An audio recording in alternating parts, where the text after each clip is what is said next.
감사합니다. 먼저 기도하시겠습니다.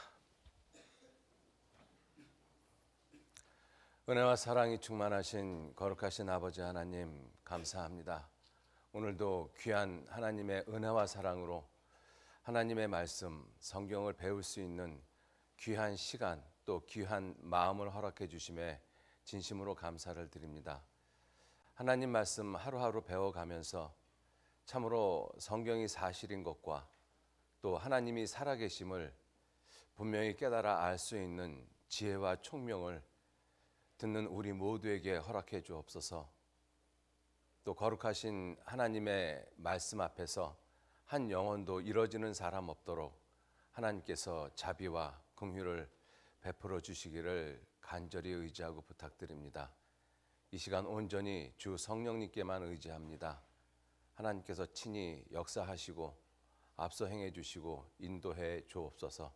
모든 것 감사드리면서 예수님 이름으로 기도 올렸습니다. 아멘. 신명기 30장 찾겠습니다. 성경 구약 성경 앞에서 5번째 책입니다. 신명기 30장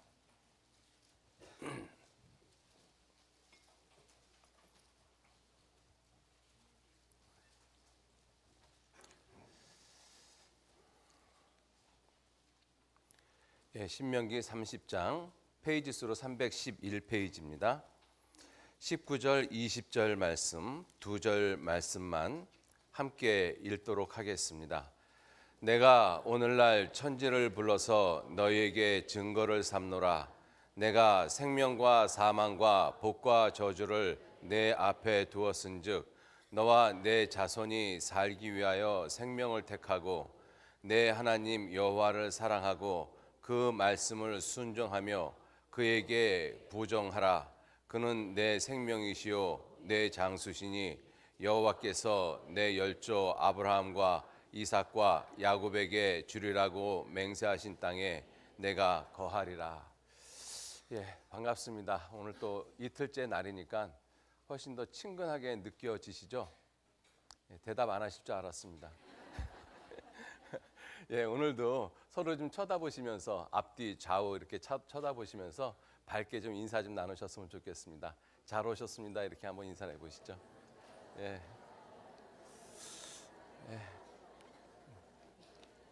고맙습니다.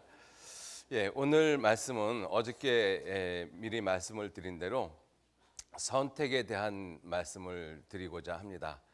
하나님께서 천지를 불러서 우리 모든 사람에게 증거를 삼겠다.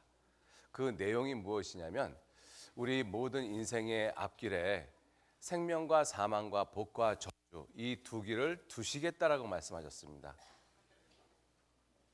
성경을 조금 더 주의 깊게 읽어보면 내 인생 앞에 생명과 사망, 복과 저주 어쩔 수 없는 선택의 길이 존재하는데 내가 우연히 세상을 살다 보니까 그와 같은 선택이 주어지는 것이 아니라는 것입니다.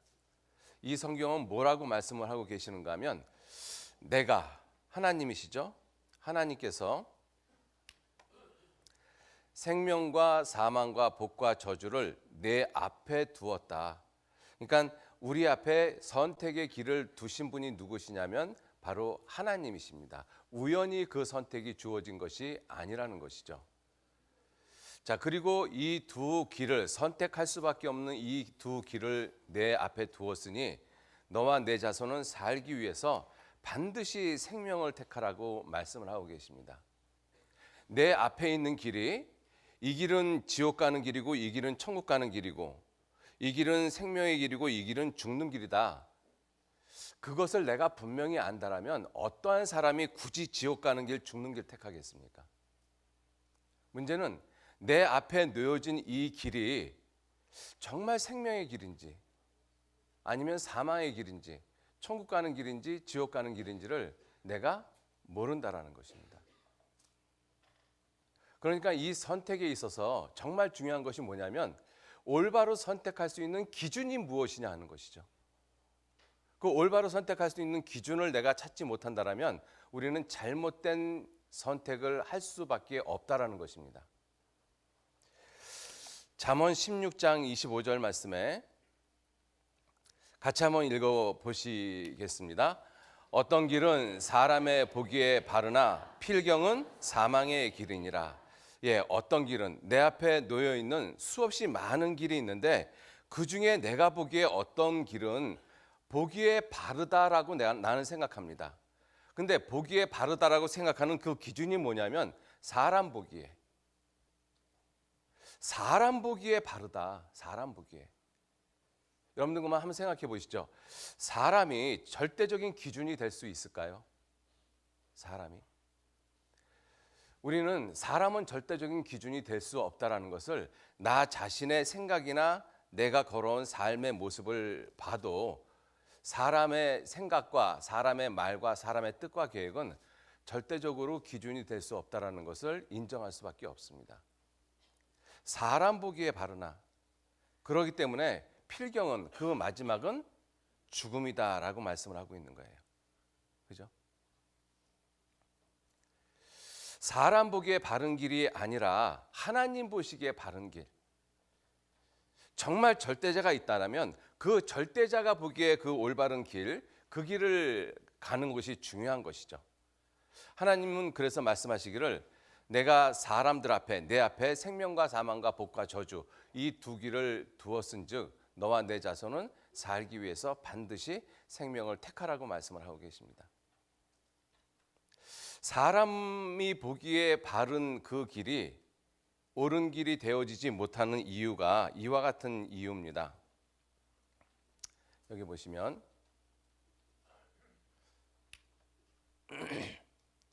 뭐처럼 보이시나요? 혹시 이것을 호떡처럼 보시는 분 안 계시겠죠? 식사 다 하고 오셨는데 이게 미로입니다. 미로.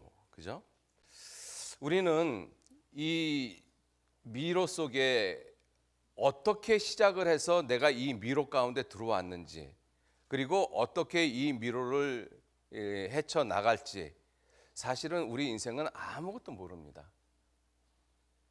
여러분 한번 생각해 보시죠. 여러분들은 시작을 어디서 하셨습니까? 여러분들의 시작이 어디죠?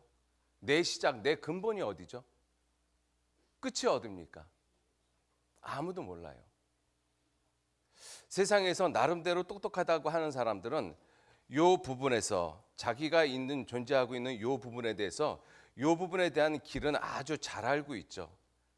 그래서 요 세계에 속한 사람들은 요 세계 안에서 나름대로 논리를 가지고 이 길에 대해서 이렇게 저렇게 이야기하는 이야기를 들어보면 아, 당신 말이 맞는 것 같아. 그게 사람 보기에 바른 길입니다. 또 다른 쪽에서 보면 다른 쪽에 있는 사람은 요 부분에 대해서 정확하게 또 이야기를 하고 있겠죠. 요 세계에 속한 사람은 그 사람이 이야기한 말이 옳은 것 같이 느껴집니다. 또 이 부분에 속해서 여기서 이야기하고 있는 사람은 나름대로 요 세계에 속한 사람은 그 사람의 말이 옳은 것 같이 여겨지죠. 그래서 인간의 역사를 보면 현자들이 분명히 있습니다. 석가, 공자, 노자, 장자, 맹자 대단한 이 석학들이죠.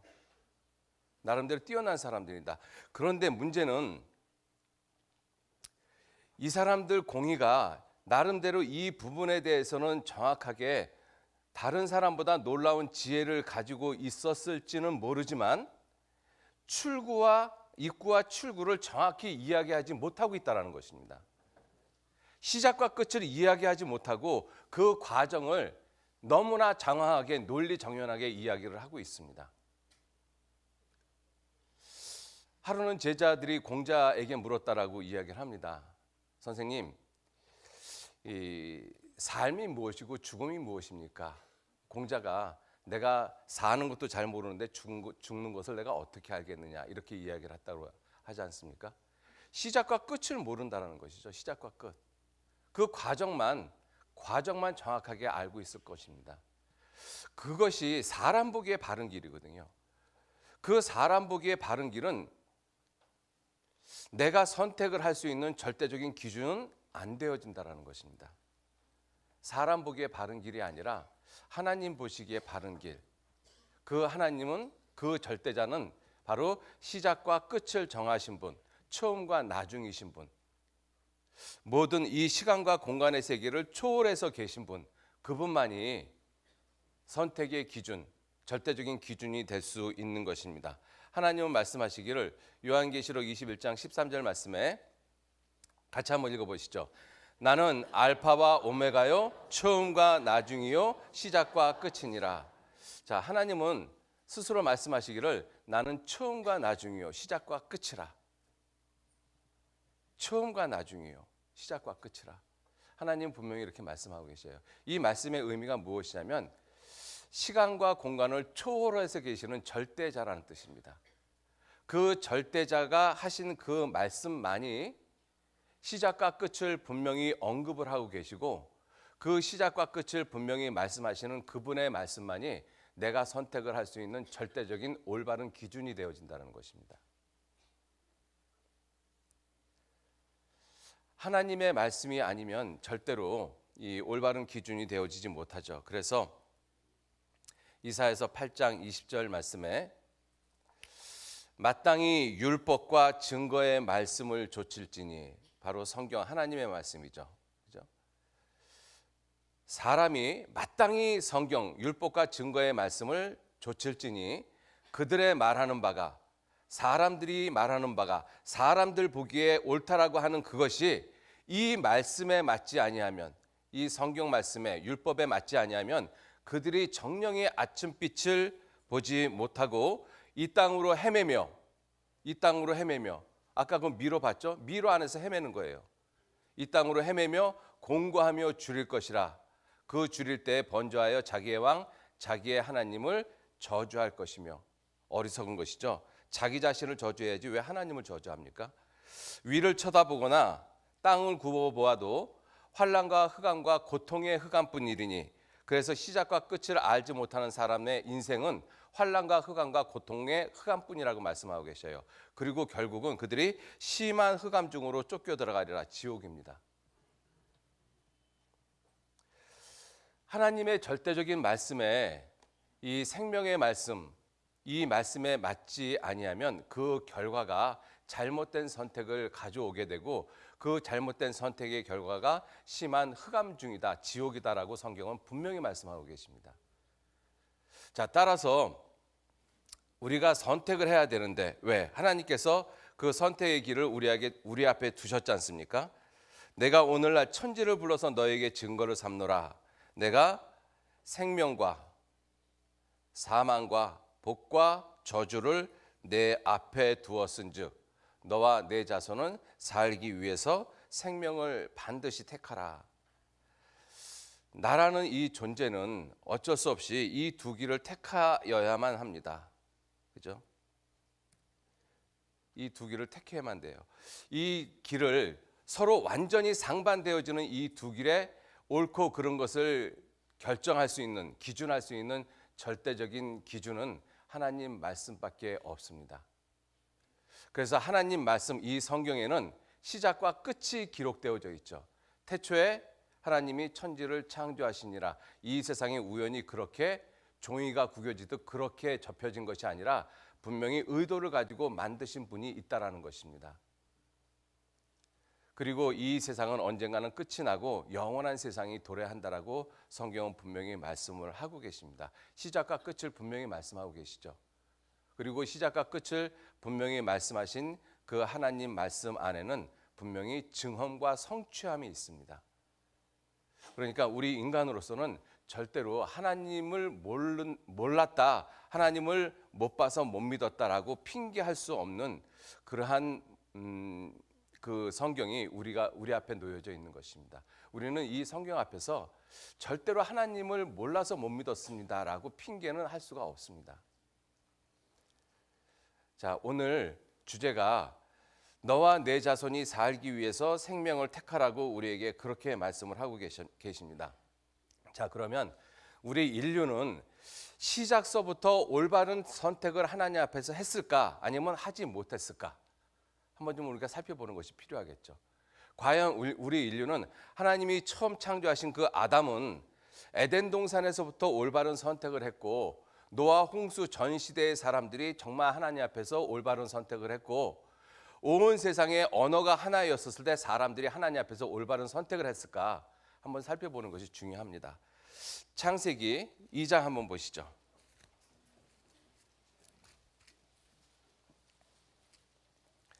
창세기 2장. 어제 에덴 동산에 대해서 잠깐 좀 말씀을 드리면서 에덴 동산이 지정학적인 위치가 성경에 기록되어져 있다라고 말씀을 드렸고 거기에 대한 분명한 증거를 말씀을 드렸습니다. 자, 에덴 동산에 대해서 한번 교훈을 받아보죠. 선택이라는 주제를 놓고 우리가 에덴 동산에서 한번 교훈을 받아왔으면 좋겠습니다. 왜냐하면 에덴 동산은 인류 역사의 최초의 시작점입니다. 15절 말씀, 2장 15절. 여호와 하나님이 그 사람을 이끌어 에덴 동산에 두사 그것을 다스리며 지키게 하시고 여호와 하나님이 그 사람에게 명하여 가라사대 동산 각종 나무의 실과는 내가 임의 자유로 먹되 선악을 알게 하는 나무의 실과는 먹지 말라. 내가 먹는 날에는 정령 죽으리라 하시니라. 어떤 분들은 이 성경을 읽다가 선악과에 대한 부분에 많은 이 잘못된 편견, 오해를 가지고 계시기 때문에 하나님의 말씀, 하나님을 더 이상 믿지 않는 그러한 분들이 계십니다. 그러나 말씀을 계속 들어보시면 하나님이 왜 선악과를 에덴 동산에 두셨는지를 분명히 깨달을 수 있습니다. 끝까지 들어보시기를 부탁을 드리겠습니다. 하나님이 말씀하시기를 선악을 알게 하는 나무의 실과는 먹지 말라. 먹는 날에는 내가 반드시 죽을 것이다. 하나님 말씀이시거든요. 그런데 놀랍게 창세기 3장에 가서 보면 하와가, 그 여자가 뱀의 유혹을 받아서 선악과를 따먹고 그 따먹은 선악과를 남편에게도 주매 그도 먹은지라 이렇게 되어져 있습니다. 에덴 동산에서 우리가 교훈을 받을 수 있는 첫 번째는 이 선택이라는 주제를 놓고 생각을 해보면 아담과 하와는 처음부터 잘못된 선택을 했다는 것입니다. 하나님 말씀을 듣기보다는 마귀 말을 듣는 쪽으로 잘못된 선택을 한 것이죠. 인류는 처음부터 하나님 앞에 잘못된 선택을 했어요. 에덴 동산에서 하나님이 생명과 사망과 복과 저주를 내 앞에 두었다. 아담에게도 똑같은 말씀을 하신 것이죠. 동산 중앙에 선악을 알게 하는 나무와 생명나무가 있다. 선악을 알게 하는 나무를 먹지 말라라고 말씀하셨거든요. 그런데 아담은 선악을 알게 하는 나무의 실과를 마귀의 말을 듣고 먹어버렸어요. 잘못된 선택을 했죠. 그 잘못된 선택의 결과가 무엇입니까? 저와 여러분들의 인생의 고달픈 모습입니다. 죄인으로 우리들이 이 세상에 태어났지 않습니까? 이 모든 인류를 지옥으로 갈 수밖에 없는 비참한 운명으로 빠뜨린 장본인이 누구냐면 바로 아담이거든요. 그 아담은 잘못된 선택을 했기 때문에 그렇습니다. 아담이 여러 번 잘못된 선택을 한 것이 아니죠. 오직 자기 삶 가운데서 딱 한 번 잘못된 선택을 했습니다. 아담이 선악과를 수백 번 먹어서 이 에덴 동산에서 쫓겨나고 죽은 것이 아니죠. 딱 한 번. 여러분들 우리 인생에서 한 번이 전부일 수 있습니다. 우리는 흔히 생각하기를 한 번쯤이야 라고 하지만 그 한 번이 전부일 수 있습니다. 아담은 그 잘못된 선택을 했던 것이죠. 자, 두 번째, 그 잘못된 선택의 결과로 이 아담은 에덴 동산에서 쫓겨나고 그 이후에 아담은 930년을 살면서 많은 자식들을 낳습니다. 그 자식들 가운데 가인과 아벨이라는 특별한 그 두 사람이 있었고 그 두 사람이 하나님께 제사를 드리다가 가인이 아벨을 죽이는 그러한 잘못된 선택을 또 하게 되어졌습니다. 그래서 인류의 최초의 살인자 가인. 그래서 학교 다니실 때 혹시 김동리 선생님의 가인의 후예를 읽어보신 분들 꽤 있으실 텐데요. 그게 우리들의 모습입니다. 우리들이 가인의 후예들이죠. 자, 그리고 그렇게 되어지면서 인류는 많이 번성해 가기 시작을 했습니다. 그래서 가인이 아벨을 죽이고 그 아벨 대신에 하나님이 셋을 주셔서 그 시대에 하나님을 섬기는 셋의 후손들이 있었고 또 자기 동생 아벨을 죽인 가인의 후예들이 있었습니다. 그런데 가인의 후예들이 하나님 앞에서 쫓겨나서 가인의 후예들이 무엇을 했는가 하면 도시를 만들기 시작을 했습니다. 4장 16절 보시죠. 4장 16절.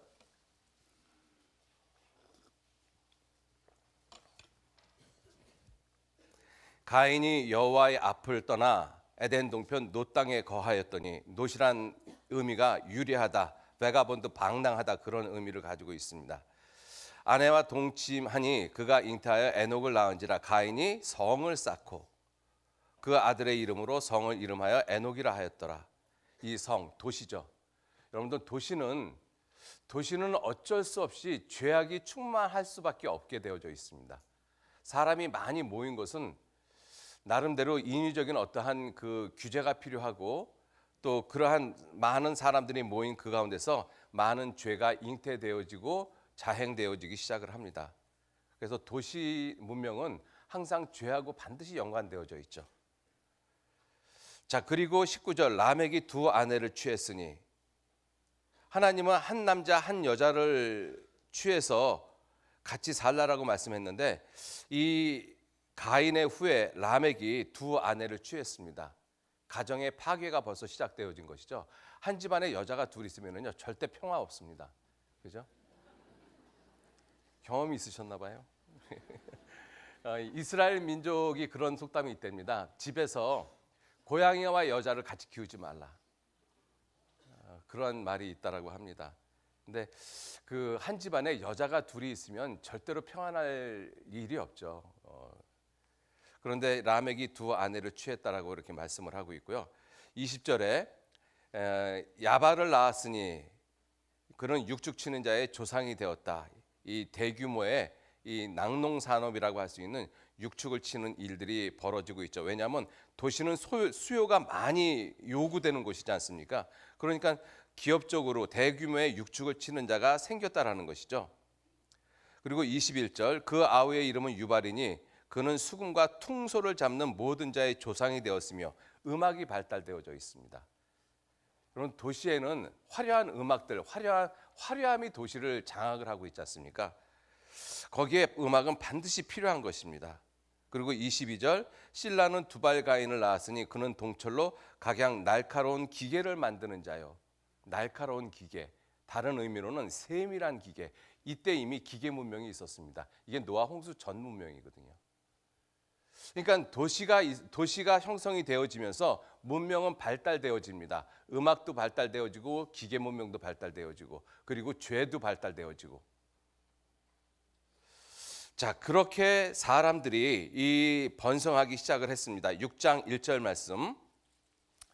사람이 땅 위에서 번성하기 시작할 때 그들에게서 딸들이 나니, 하나님의 아들들은 셋의 후손들을 가리키고, 사람의 딸들은 가인의 후손들을 가리킵니다.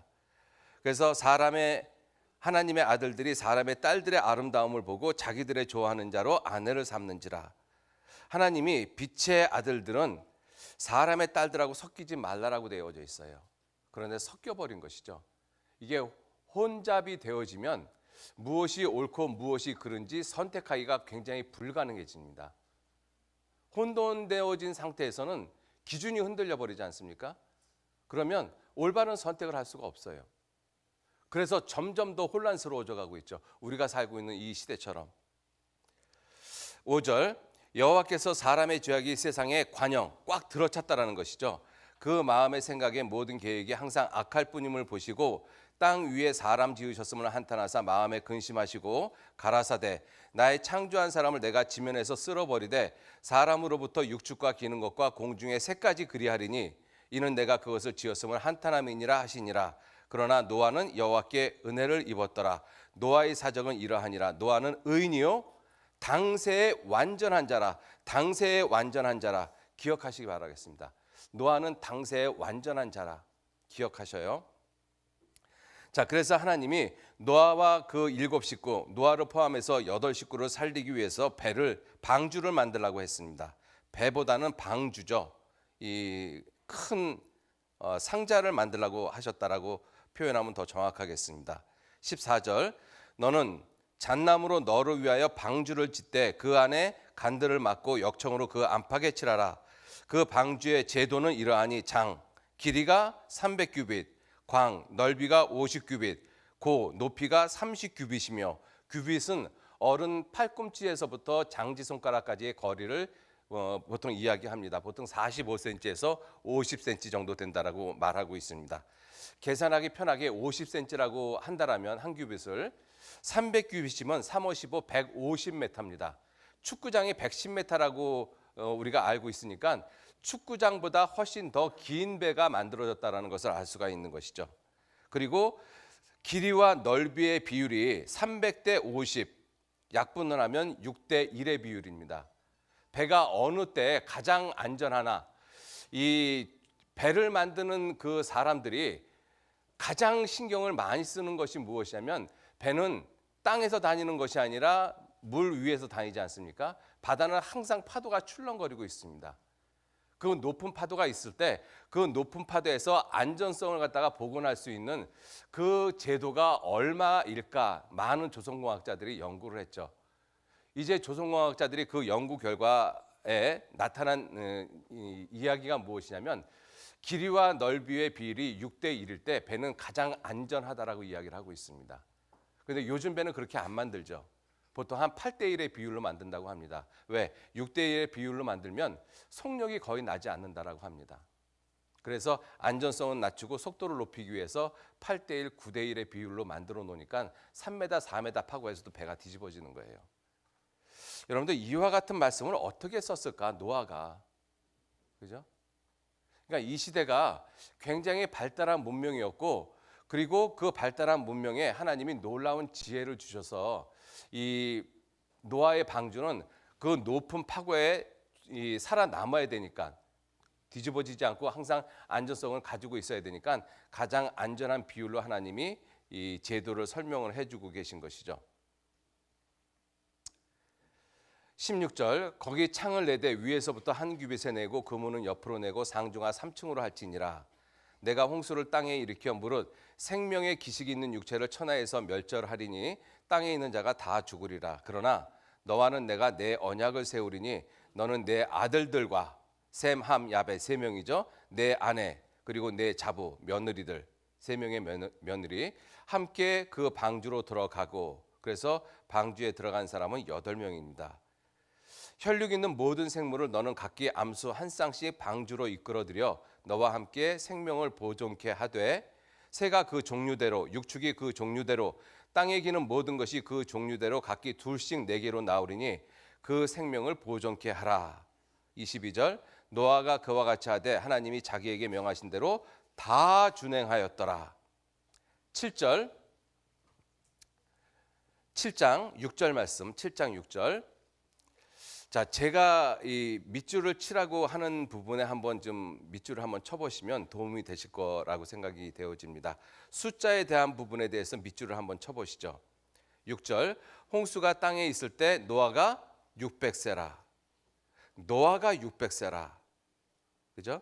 10절 7일 후에 홍수가 땅에 덮이니 11절 노아 600세 되던 해 2월 곧 그달 17일이라. 12절 40주야 비가 땅에 쏟아졌다. 17절 홍수가 땅에 40일을 있었는지라. 20절 물이 불어서 15규빗이 오름에 산들이 덮인지라. 22절 육지에 있어 코로 생물의 기식을 호흡하는 것은 다 죽었더라. 지면의 모든 생물을 쓸어버리시니 곧 사람과 짐승과 기는 것과 공중의 새까지라. 이들은 땅에서 쓸어버림을 당하였으되 홀로 노아와 그와 함께 방주에 있던 자만 남았더라. 24절 물이 150일을 땅에 창일하였더라. 8장 1절 하나님이 노아와 그와 함께 방주에 있는 모든 들짐승과 육축을 건념하사 바람으로 땅 위에 불게 하심에 물이 감하였고 깊음의 샘과 하늘의 창이 막히고 하늘에서 비가 그치매 물이 땅에서 물러가고 점점 물러가서 150일 후에 감하고 4절 7월 곧 그달 17일에 방주가 아라라산에 머물렀으며 6절 40일을 지나서 10절 또 7일을 기다려 12절 또 7일을 기다려 13절 601년 정월 곧 그달 1일에 지면에 물이 거친지라 14절 2월 27일에 땅이 말랐더라. 자, 이것이 노아 홍수에 대한 성경의 기록입니다.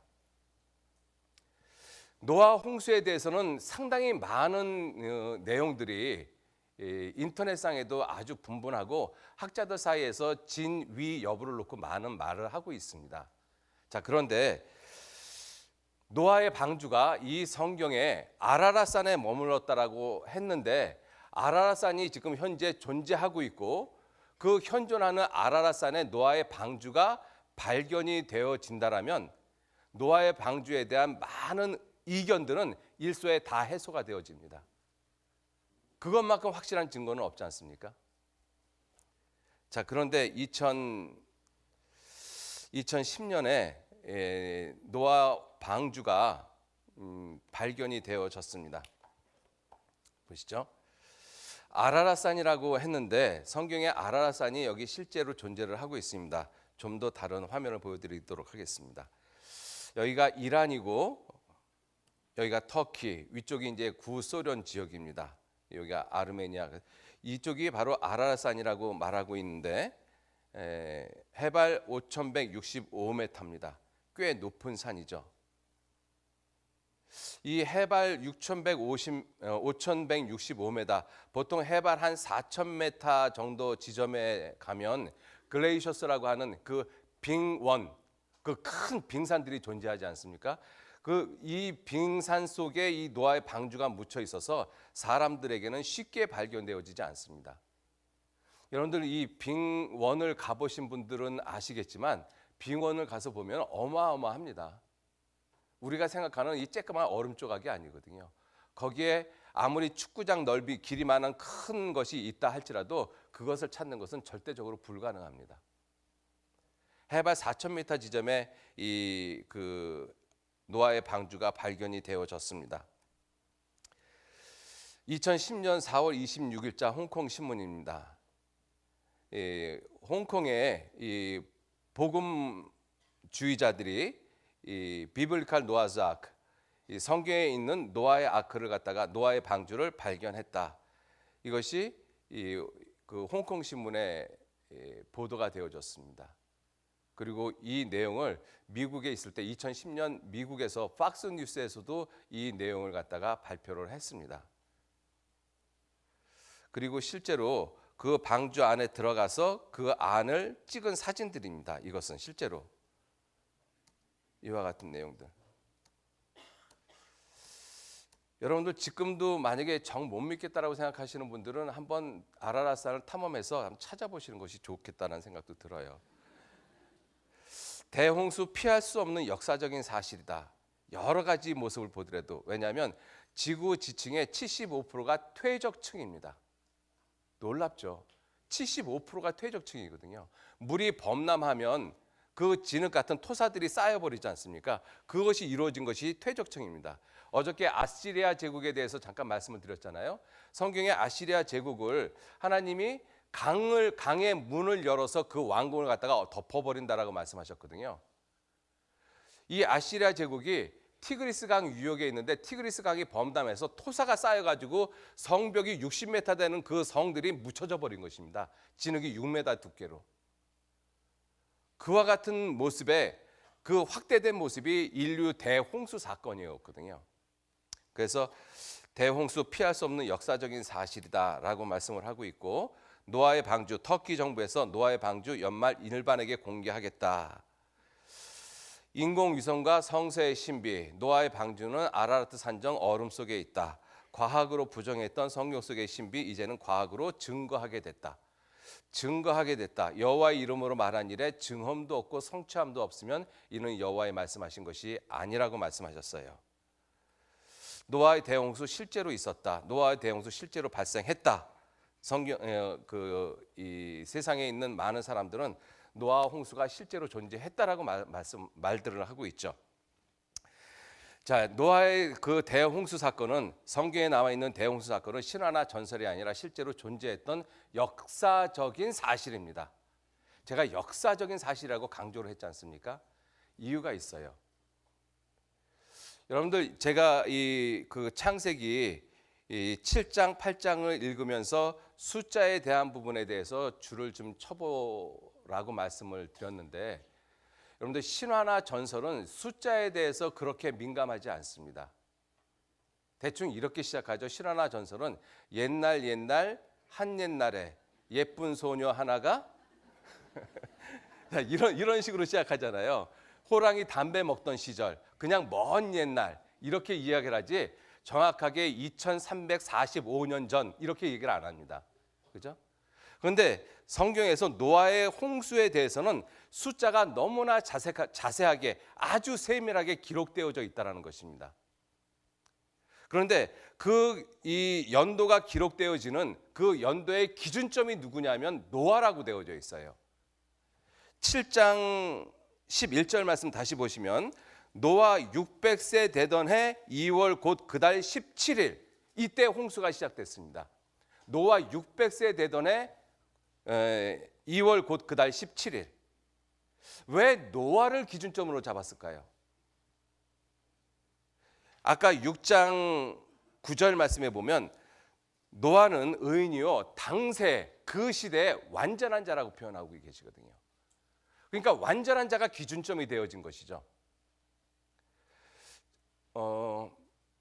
혹시 여러분들 이 세종대왕께서 훈민정음을 창제하신 연도가 몇 년도인지 혹시 아십니까? 죄송합니다. 세종 25년이거든요. 세종 25년. 세종 25년이 우리가 쓰는 연도로 몇 년도예요? 모르죠. 그죠? 세종께서 세종 25년에, 그러니까 자기가 왕이 된 지 25년에 훈민정음을 창제하고 그리고 3년 뒤인 세종 28년에 훈민정음을 갖다가 반포했습니다. 임진왜란이 몇 년도에 일어났어요? 선조 25년에 일어났습니다. 그리고 이순신 장군이 명량 대첩을 한 것이 선조 30년이거든요. 그럼 그 연도가 왜 그 시대는 세종 또는 선조 이 사람들을 갖다가 기준점으로 해서 선조 몇 년, 인조 몇 년, 정조 몇 년, 세종 몇 년 왜 이렇게 썼느냐 하는 거예요.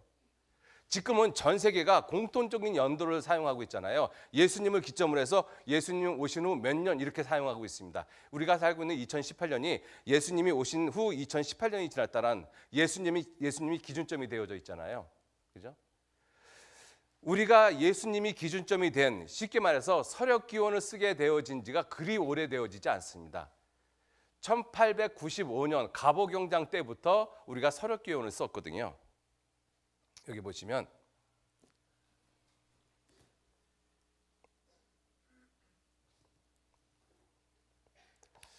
우리나라는 언제부터 태양력을 썼을까? 2018년 뭐 이런 그 태양력을 언제부터 썼을까? 고종 때 음력 1895년 11월 17일을 양력 1896년 1월 1일로 개정을 하고 그때부터 우리가 서력기원 태양력을 썼습니다. 그래서 세종 25년 하면 그것을 우리가 태양력으로 바꾸면 1443년이죠. 그리고 세종 28년은 1446년이고 선조 25년은 1592년입니다. 명량대첩은 세조 30년이니까 1497년이고요. 그러니까 이렇게 태양력을 쓰기 전까지는 사람들이 각 나라에서 어떤 기준점이 되는 사람을 중심으로 해서 그 사람이 태어난 지 몇 년, 몇 월, 며칠에 무슨 일이 있었다 이렇게 기술을 하고 있는 것이죠. 우리나라 그 왕실, 조선 왕조 실록 같은 것을 보면 전부 다 그런 것이 기준점이 되어져 있잖아요. 그죠? 여러분들 이 성경은 그와 같은 의미에서 분명한 역사적인 기술을 가지고 있다는 것입니다. 노아 몇 년, 몇 월, 며칠에 무슨 일이 일어났고 노아 몇 년, 몇 월, 며칠에 어떤 일이 벌어졌고 어떻게 됐고 정확하게 숫자를 갖다 말씀하고 있잖아요. 역사적인 기술입니다. 성경이 그와 같은 역사적인 기술을 먼저 시작을 했어요. 사람들은 이러한 모습을 보면서 이와 같이 역사적인 기술을 하기 시작한 것이고. 자, 이와 같이 노아의 홍수 사건도 신화나 전설이 아니라 분명한 역사적인 사실인 것입니다. 성경은 신화나 전설 기록하지 않았어요. 자, 그러면 노아 홍수 사건에서 우리가 교훈을 받을 수 있는 것이 무엇일까? 여러분들 노아 홍수 시대 때 인류 학자들이 그 시대의 사람들이 과연 지구상에 얼마나 존재를 했을까? 아무리 최저 상태의 인구 증가율을 잡아도 아담이 창조된 때서부터 노아 홍수가 일어나기까지 1656년이 흘러가거든요. 그 기간에 인류가 이 지구상에 퍼진 인구를 갖다가 계산을 해보면 아무리 적게 잡아도 10억은 된다라고 이야기를 합니다.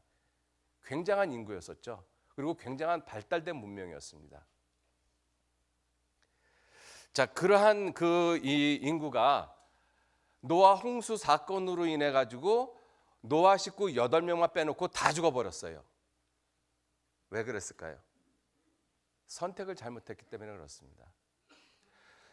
첫 번째 잘못된 선택이 무엇이냐면 선보다는 악을 선택했죠. 그래서 악이 충만하다, 죄악이 관영하다라고 말씀하고 있었거든요. 그리고 하나님이 노아를 통해서 의를 전파하라고 말씀했어요. 내가 지금 하나님의 말씀으로 노아의 방주를 큰 방주를 만드니까 홍수가 일어나면 이 방주에 와서 우리 생명을 보존하자, 이 의를 전파하라고 이야기를 했습니다. 근데 그때 노아가 전파하는 그 의의 말씀을 들은 사람이 노아 식구 8명밖에는 없어요.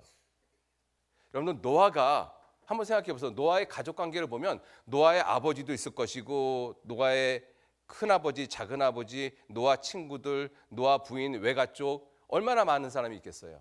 근데 그 사람들이 노아의 말을 안 들었다는 것입니다. 잘못된 선택을 한 것이죠. 노아 시대 한번 생각을 해보세요. 노아 시대 때 사람들의 죄악이 관영하다라고 그랬지만 그 죄악이 관영한 가운데서도 나름대로 깨끗하게 살려고 노력하는 사람이 있었을까요? 없었을까요? 있죠. 지금 우리 시대도 그런데. 세상이 이렇게 어지러워져가고 혼란스러워져가고 지저분해져가고 있지만, 그래도 하나님을 알지 못하는 사람들이라 할지라도 그래도 나는 깨끗하게 살아야 되겠다라고 마음 먹고 살아가시는 분들 계시거든요. 그리고 똑똑한 사람들이 있고 의로운 사람들이 있고, 노아 시대도 분명히 그랬을 것입니다. 그런데 그 사람들이 왜 노아의 방주에 타지 않았을까요? 자기 생각이거든요. 사람 보기에 바른 길을 택했던 것입니다. 노아 홍수 시대는 성경에 말씀하시기를 하늘에서 비가 내리지 않고 땅에서 안개가 올라와서 지면을 적셨더라. 하늘에서 내리는 비를 못 보던 시대였습니다. 그런데 노아는 하늘에서 비가 내리고 깊음에 샘이 터져서 온 세계가 물로 망한다라고 하니까 자기들의 삶, 자기들의 경험, 자기들의 지식을 통해서 하늘에서 어떻게 비가 오냐, 자기들의 생각에 옳은 대로 선택을 했던 것입니다. 절대적인 기준을 선택의 기준으로 삼은 것이 아니라, 그 잘못된 선택 때문에 노아 홍수 시대 때 많은 사람들이 다 죽었습니다. 노아 홍수 시대 때 많은 사람들이 잘못된 선택으로 죽었죠. 자, 창세기 11장 보시죠.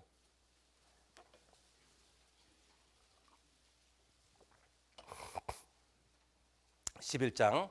온 땅에 구음이 하나요 언어가 하나였더라. 이에 그들이 동방으로 옮기다가 신할 평지를 만나 거기 거하고 서로 말하되 자 벽돌을 만들어 견고히 굽자 하고, 이에 벽돌로 돌을 대신하며 역청으로 진흙을 대신하고 또 말하되 자 성과 대를 쌓아 우리 대 꼭대기를 하늘에 닿게 하여 우리 이름을 내고 온 지면에 흩어짐을 면하자.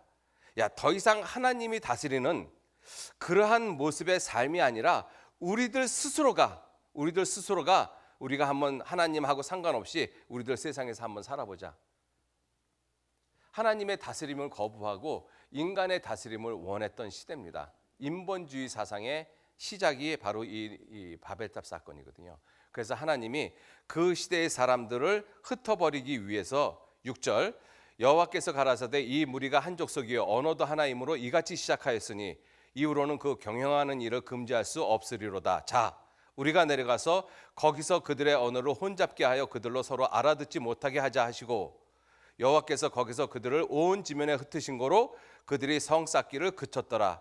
그러므로 그 이름을 바벨이라 하니 이는 여호와께서 거기서 온 땅의 언어를 혼잡게 하셨음이라. 여호와께서 거기서 그들을 온 지면에 흩으셨더라. 여러분들, 언어가 하나였다라는 것을 아는 것은 이건 굉장한 사건입니다.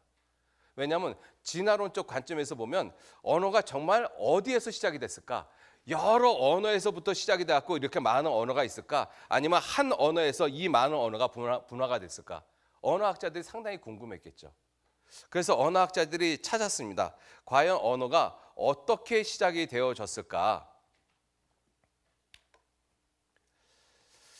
자, 언어학자들이 이야기하기를 인류의 언어의 뿌리는 하나다라고 말을 하고 있습니다. 성경은 이미 창세기 11장에 언어가 하나요 구음이 하나였더라라고 말씀하고 계셔요. 3,500년 전 성경입니다. 요즘의 언어학자가 인류의 언어의 뿌리는 하나라는 것을 이제 밝혀내기 시작을 했습니다. 자, 그리고 인류는 이 시날평지, 이 바벨탑을 쌓던 이 점을 중심으로 해서 아프리카 사람들은 이렇게 남하하고, 그다음에 유럽 사람들은 이렇게 북쪽으로 가고, 그다음에 아시아 사람들은 이렇게 동쪽으로 이렇게 가서 이 남아메리카까지 이렇게 이 인종이 퍼졌던 것이죠. 그래서 모든 인종의 시작, 원류를 찾아보면 다 시날평지에서 만나게 되어져 있습니다. 결코 우연이 아니라는 것이죠. 자, 이와 같이 바벨탑 사건도 신화나 전설이 아니라 사실이었다라는 것도 분명히 이제는 우리가 증거로 찾아볼 수가 있습니다. 이 바벨탑 사건에서도 우리가 교훈을 받는다라면 그 교훈이 무엇이냐면 하나님이 다스리시는 것을 버리고 우리 인간끼리 한번 잘 살아보자. 그 인본주의를 선택했다는 것입니다. 그래서 그들은 다 흩어져 버렸어요. 자, 우리가 이 세 큰 사건을 놓고 봤었을 때 우리 인류의 조상들은 다 잘못된 선택을 했습니다. 하나님 앞에서. 아담이 그랬고 노아 홍수 시대가 그랬고 바벨탑 시대가 그랬습니다. 자, 다 잘못된 선택을 했던 것이죠. 그래서 하나님이 특별히 창세기 12장에 하나님이 아브라함이라는 사람을 불러내십니다. 창세기 12장 보시죠. 12장 1절 여호와께서 아브라함에게 이르시되 너는 너의 본토 친척 아비 집을 떠나 내가 네게 지시할 땅으로 가라. 내가 너로 큰 민족을 이루고 네게 복을 주어 내 이름을 창대케 하리니 너는 복의 근원이 될지라. 너를 축복하는 자에게는 내가 복을 내리고 너를 저주하는 자에게는 내가 저주하리니 땅의 모든 족속이 너를 인하여 복을 얻을 것이니라 하신지라. 자, 하나님이 아브라함을 선택을 하시면서 비로소 이스라엘 민족이 태동하기 시작을 합니다. 어떤 분들은 이렇게 말씀을 하셔요. 내가 우리나라 역사도 잘 모르는데 왜 남의 나라 역사를 배우느냐, 이렇게 이야기를 하시거든요. 여러분들, 이 성경이 이스라엘 민족의 역사가 절대로 아닙니다. 이렇게 말씀을 드리면 순간 당황스럽죠. 이렇게 말씀을 드리는 이유가 무엇이냐면 성경은 우리 민족의 역사이기도 합니다. 일본 민족의 역사이기도 하고 미국 사람들의 역사이기도 하고, 다시 말해서 세계 모든 사람의 역사이기도 한 것이 성경인 것입니다. 왜냐하면 이스라엘 민족은 창세기 12장에서부터 나와요. 창세기 1장서부터 11장까지는 절대로 이스라엘 민족의 역사가 아니에요. 창세기 1장서부터 11장은 이스라엘 민족은 없었어요. 그런데 이것이 이스라엘 민족의 역사입니까? 창세기 1장서부터 11장 페이지 수는 얼마 되어지지 않지만 연도로 따지면 인류가 살아온 연도의 3분의 1이 지나갑니다. 2000년의 역사예요. 이 2000년의 역사가 이스라엘 겁니까? 아니에요. 우리 민족의 역사이기도 한 것입니다. 그래서 성경은 말씀하시기를 로마서 3장 29절 말씀에 하나님은 홀로 유대인의 하나님뿐이시뇨 또 이방인의 하나님은 아니시뇨 진실로 이방인의 하나님도 되시느니라. 여러분들, 하나님은 우리 하나님이십니다. 우리 한민족의 하나님이셔요. 성경은 우리 민족의 성경이에요. 창세기 1장부터 11장까지는 남의 나라 역사가 아닙니다. 다른 나라 역사는 나하고 직접적인 관계가 없어요. 그러나 성경은 나하고 직접적인 관계가 있습니다. 왜? 내 민족의 역사고 내 역사이기 때문에 그렇습니다. 이사야서 54장 5절 말씀, 구약 성경에도 너를 지으신 자는 내 남편이시라. 그 이름은 만군의 여호와시며 내 구속자는 이스라엘의 거룩한 자시니라. 온 세상의 하나님이라 칭함을 받으실 것이며, 온 세상의 하나님, 이스라엘 민족의 하나님만 아니라 내 하나님도 되시느니라. 그래서 우리가 성경을 배웁니다. 성경은 나하고 직접적인 관련이 있어요. 자, 이 성경에 하나님이 이스라엘 민족을 선택을 하시면서 너를 축복하는 사람에게는 내가 복을 내리고 너를 저주하는 사람에게는 내가 저주하겠다. 너는 복의 근원이 될지라, 이렇게 말씀하고 계시죠. 그죠? 땅의 모든 족속이 너를 인하여, 이 모든 족속 안에는 우리 민족도 포함이 되고 나도 포함이 되는 거죠. 그러니까 나라는 사람이 너를 인해서, 너가 누구냐면 아브라함이죠. 아브라함을 인해서 복을 얻을 것이니라. 그런데 어떻게 복을 얻느냐? 갈라디아서 3장 8절 9절에 보시면 이렇게 말씀되어 있습니다. 또 하나님이 우리는 이방인이죠. 여러분들 성경에 보면 선택된 민족, 이스라엘 민족만 선택받은 민족이고 나머지는 다 이방인입니다. 그래서 이방인이라는 말에 대해서 기분 나빠하실 필요 없어요. 또 하나님이 이방을 믿음으로 말미암아 의로 정하실 것을 성경이 미리 알았어요. 이게 무슨 뜻이에요? 창세기 12장에 미리 기록해 놨잖아요. 먼저 아브라함에게 복음을 전했습니다. 너에게 복을 주겠다. 모든 이방이 너를 인하여 복을 받으리라. 창세기 12장에 있는 말씀이 그 말씀이죠. 그러므로 믿음으로 말미암는 자는 믿음이 있는 아브라함과 함께 복을 받는다. 14절 말씀에 이는 그리스도 예수 안에서 아브라함의 복이 하나님이 아브라함에게 주시겠다는 복이 이방인에게 미치게 하고 또 우리로 하여금 믿음으로 말미암아 성령의 약속을 받게 하려 함이라. 그래서 아브라함의 복은 믿음을 통해서 얻습니다. 아브라함에게 하나님이 주셨거든요, 복을. 너를 축복하는 자에게는 내가 복을 내리고 너를 저주하는 자에게는 내가 저주하겠다. 그 아브라함에게 주시겠다라는 복을 내가 얻는 방법이 믿음이라는 것입니다. 믿음. 그죠? 우리가 그 믿음을 갖기 위해서 성경 하나님의 말씀을 배우고 있거든요. 자, 그래서 하나님이 이러한 이스라엘 민족을 선택을 하시고 그 민족을 그냥 그렇게 이끌어 가시는 것이 아니라 이스라엘 민족을 이끌어 가시면서 놀라운 기적과 이적의 모습으로 이스라엘을 이끌어 가시고 계십니다. 자, 그 내용을 잠깐 좀 설명을 드리면은요.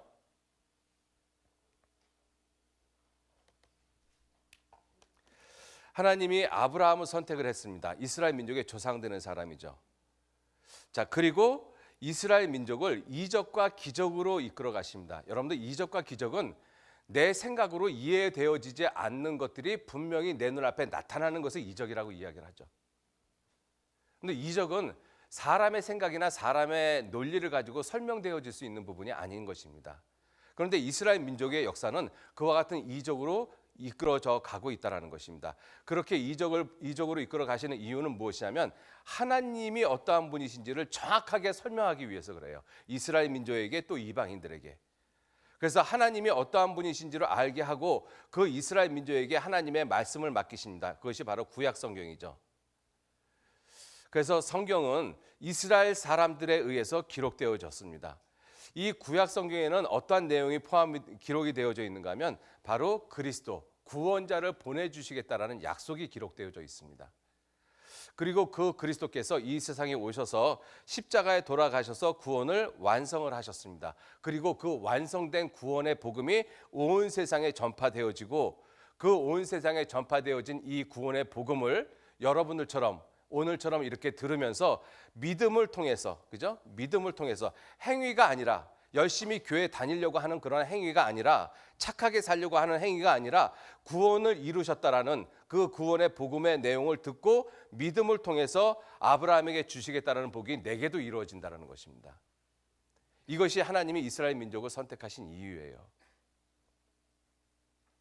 자, 그래서 하나님이 이스라엘 백성을 그렇게 선택을 하셨는데 이스라엘 백성들을 선택을 하시면서 하나님이 이스라엘 백성들을 자기 생각대로 그때그때 기분 내키는 대로 그들을 다스려 가시는 것이 아니라 분명한 원칙을 정해놓고 다스려 가십니다.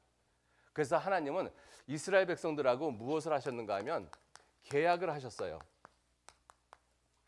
우리가 계약을 테스타먼트라고 이야기를 하는데 이스라엘 백성들을 우리가 계약의 민족이라고 이야기를 하지 않습니까? 자, 여러 가지 약속이 있는데 오늘은 특히 세 가지만 좀 살펴보려고 합니다. 첫 번째 계약의 내용, 약속의 내용이 무엇이냐면 하나님의 말씀을 순종하면 무조건 복을 주겠다.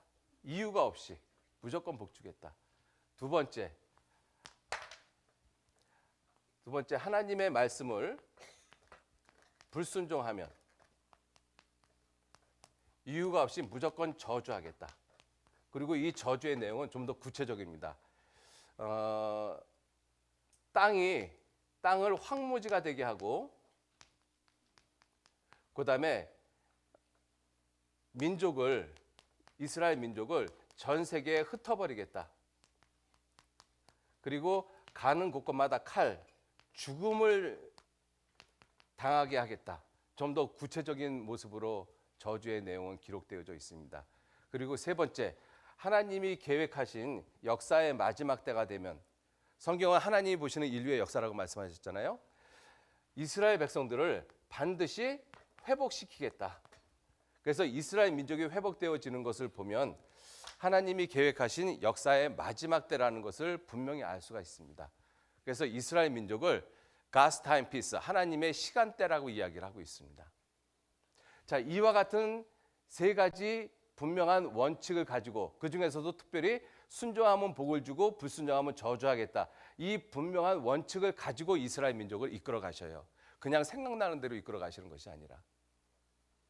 여러분들, 만약에 집에서 아버지가 아이들을 훈육을 하는데 아버지가 그때마다 기분 내키는 대로 아이들을 훈육을 하면 상당히 잘못된 모습으로 훈육을 할 수밖에 없습니다. 예를 들어서 이런 것이죠. 오늘은 아버지가 기분이 아주 좋거든요. 회사에서 사장님한테 칭찬도 받고 이렇게 보너스도 두둑히 받았어요. 기분이 너무 좋아요. 근데 집에 와서 보니까 아이가 시험지를 갖고 왔는데 빵점을 맞았거든요. 그럼 아이를 갖다가 올바로 훈육을 해야 되잖아요. 잘못된 어떤 결과를 봤으면 훈육을 해야 되는데 본인이 기분이 너무 좋은 거예요. 괜찮아, 뭐 살다 보면 빵점 맞을 수도 있지, 뭐 인생이 성적이 다냐, 괜찮아. 아이가 너무나 기분 좋아졌어요. 빵점을 맞았는데 아버지가 용돈도 주거든요. 가서 사 먹으라고. 그리고 그 다음 날 아이가 그래도 아버지가 또 그렇게까지 했는데 그래도 내가 아버지한테 칭찬을 받아야지, 그래서 열심히 공부해서 100점을 받았어요. 근데 그날 아버지가 회사에서 사장한테 꾸지람을 되게 받았거든요. 집에 들어와서 아버지가 이 기분이 언짢은데 아이가 아빠 나 100점 맞았어. 그랬더니 아버지가 아이를 딱 때리면서 야 이놈아 100점이 다야? 그리고 막 아이를 갖다 때려버렸어요. 그럼 그 아이 어떻게 될까요? 그 아이 아버지 눈치 봅니다. 그때부터. 그죠? 하나님이 이스라엘 민족을 그와 같은 모습으로 이끌어 가시면 인간은 정신을 못 차려요. 하나님이 기분이 좋을 때가 언제고 기분이 나쁠 때가 언제지? 그죠? 하나님이 그렇게 사람을, 또 한 민족을, 또 전 세계 사람을 그렇게 인도하시지 않습니다. 하나님은 공의의 하나님이시거든요. 그래서 이스라엘 백성에게 먼저 약속을 하신 거예요. 순종하면 내가 복 주겠다. 대신 불순종하면 내가 이와 같은 저주를 반드시 할 것이다. 그러니 내가 내 앞에 복과 저주를 두었으니 너는 살기 위해서 제발 올바른 길을 선택해라. 이스라엘 민족에게서 교훈을 얻을 수 있는 가장 중요한 내용입니다. 왜냐하면 성경도 그렇게 말씀하고 계시거든요. 로마서 15장 4절 말씀에 15장 4절 같이 한번 읽어보시죠. 무엇이든지 전에 기록한 바는 우리의 교훈을 위하여 기록된 것이니 우리로 하여금 인내로 또는 성경의 안위로 소망을 가지게 함이니라. 무엇이든지 전에 기록한 바, 이것이 구약 성경입니다. 이 구약 성경은 우리의 교훈을 위해서 기록을 했다. 이 구약 성경의 중요한 내용이 바로 뭐냐면 이스라엘 민족이거든요. 이스라엘 민족의 역사를 보면서 제발 좀 교훈을 받아라. 그 교훈이 뭐예요? 올바른 선택을 하라는 것이죠. 올바른 선택. 잘못된 선택하지 말고. 우리의 인류의 조상이 다 잘못된 선택을 했습니다. 그럼 이스라엘 민족을 하나님이 특별히 선택했는데 그 이스라엘 민족은 과연 하나님 앞에서 어떠한 선택을 했느냐 하는 것이죠. 두 길을 분명히 주셨거든요. 그 두 길 가운데 이스라엘은 과연 어떠한 선택을 했겠느냐. 불행히도 결론을 말씀을 드리면 우리 조상들처럼 이스라엘도 하나님 앞에서 철저하게 잘못된 선택을 하며 살아갔습니다. 철저하게. 그 잘못된 선택을 너희들은 제발 하지 말라는 거예요. 신명기 28장 보시겠습니다. 신명기 28장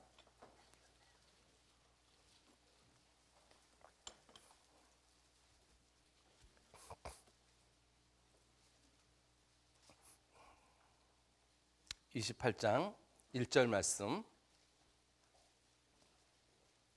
28장 1절 제가 읽어 올리도록 하겠습니다. 28장 1절. 내가 내 하나님 여호와의 말씀을 삼가 듣고 내가 오늘날 내게 명하는 그 모든 명령을 지켜 행하면 내 하나님 여호와께서 너를 세계 모든 민족 위에 뛰어나게 하실 것이라.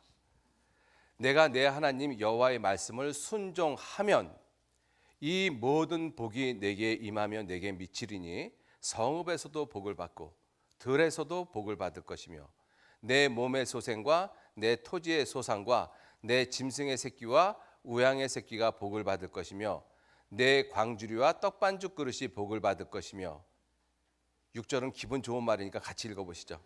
내가 들어와도 복을 받고 나가도 복을 받을 것이니라. 예. 이유 없이 순종하면 무조건 복 주겠다라는 것입니다. 얼마나 좋아요. 특히 우리나라 사람도 얼마나 복을 좋아하십니까? 그죠? 숟가락에도 복자가 써 있고 밥그릇에도 복자가 써 있고. 자, 언제 복을 주시느냐? 순종하면, 하나님 말씀을 순종하면 반드시 복 주시겠다. 그죠? 조건이 있는 것이죠. 그냥 복 주는 것이 아니라 하나님 말씀 순종하면 그렇게 복을 주겠다.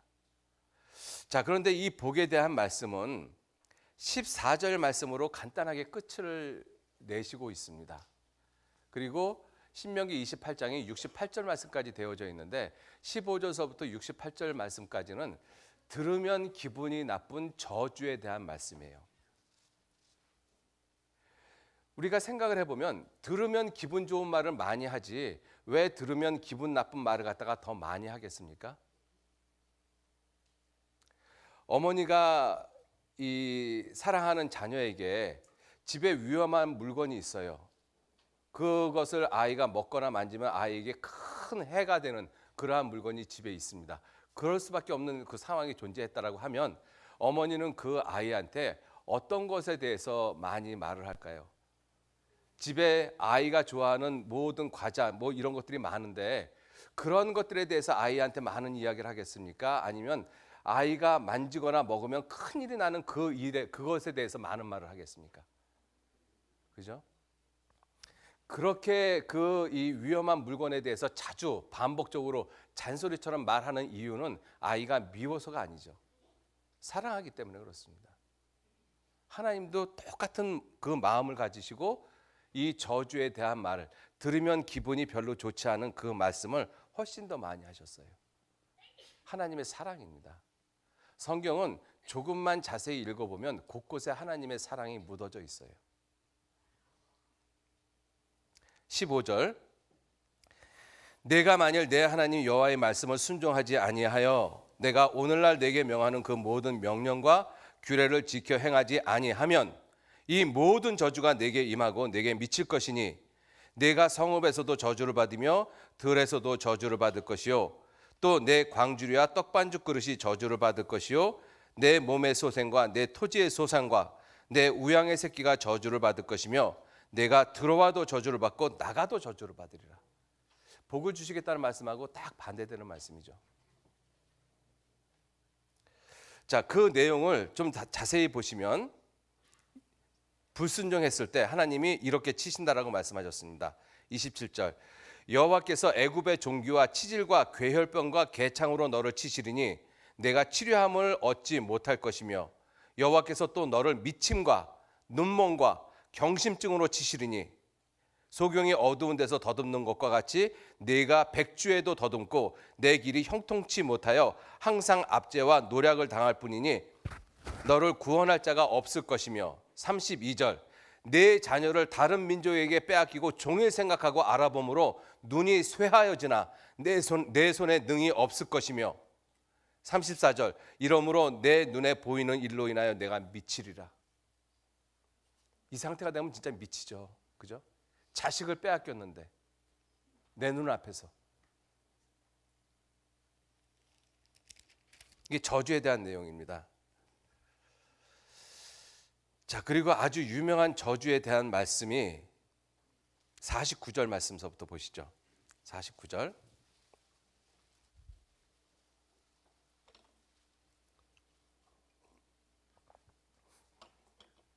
제가 읽겠습니다. 곧 여호와께서 원방 먼 지방에서 땅 끝에서 한 민족을 독수리의 나름같이 너를 치러 오게 하시리니 이는 내가 그 언어를 알지 못하는 민족이요 그 용모가 흉악한 민족이라. 노인을 돌아보지 아니하며 유치를 긍휼히 여기지 아니하며. 자, 이것은 이 지금 신명기는 언제 기록하고 계시는 말씀이냐면 지금부터 3500년 전 BC 1500년경에 기록하고 계시는 말씀입니다.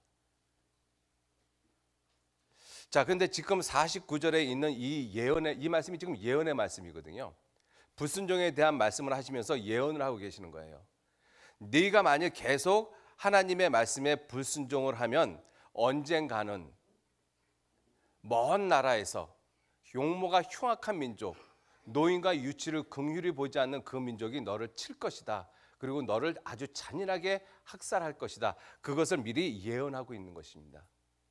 이 예언이 언제 이루어졌는가 하면 예수님 오셔서 십자가에 돌아가시고 그리고 AD 70년 타이터스 장군, 로마 유명한 타이터스 장군에 의해서 이 예언이 그대로 이루어졌어요.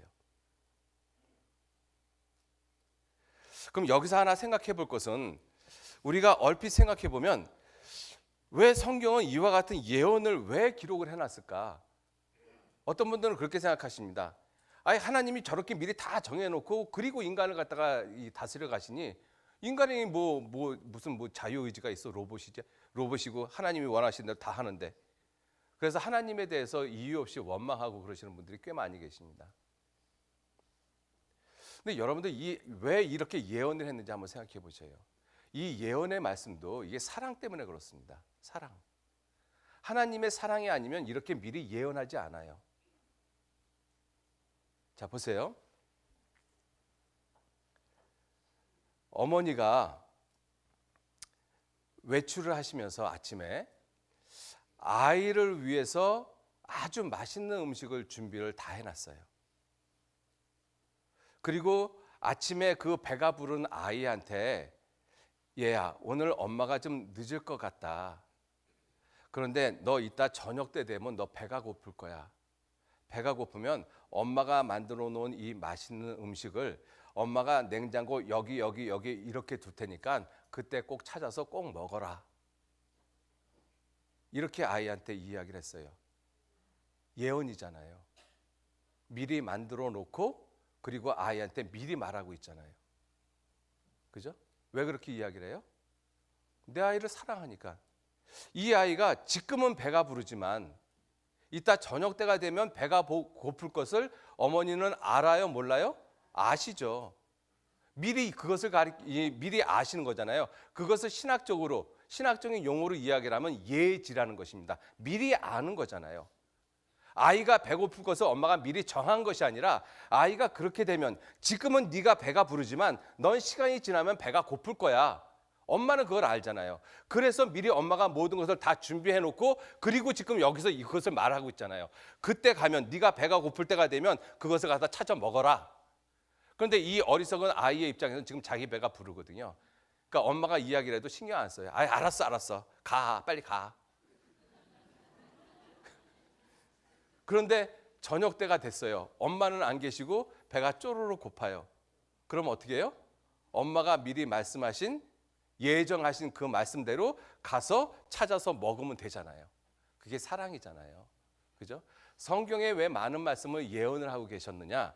그 예언이 미리 하나님께서 정해 놓으셨어요. 그걸 왜 정해 놓으셨는가 하면 미리 아셨기 때문에 정해 놓으신 거예요. 그죠? 그 아이가 배가 고플 것은 미리 정해 놓으신 것이 아니잖아요. 그래서 신학적으로는 예지예정입니다. 미리 아셨기 때문에 미리 정하셨고, 그렇기 때문에 그 정하신 것은 미리 말씀하신 거예요. 그게 예언이거든요. 왜 그렇게 예언을 하느냐? 사랑하니까 예언을 하시죠. 사랑하니까.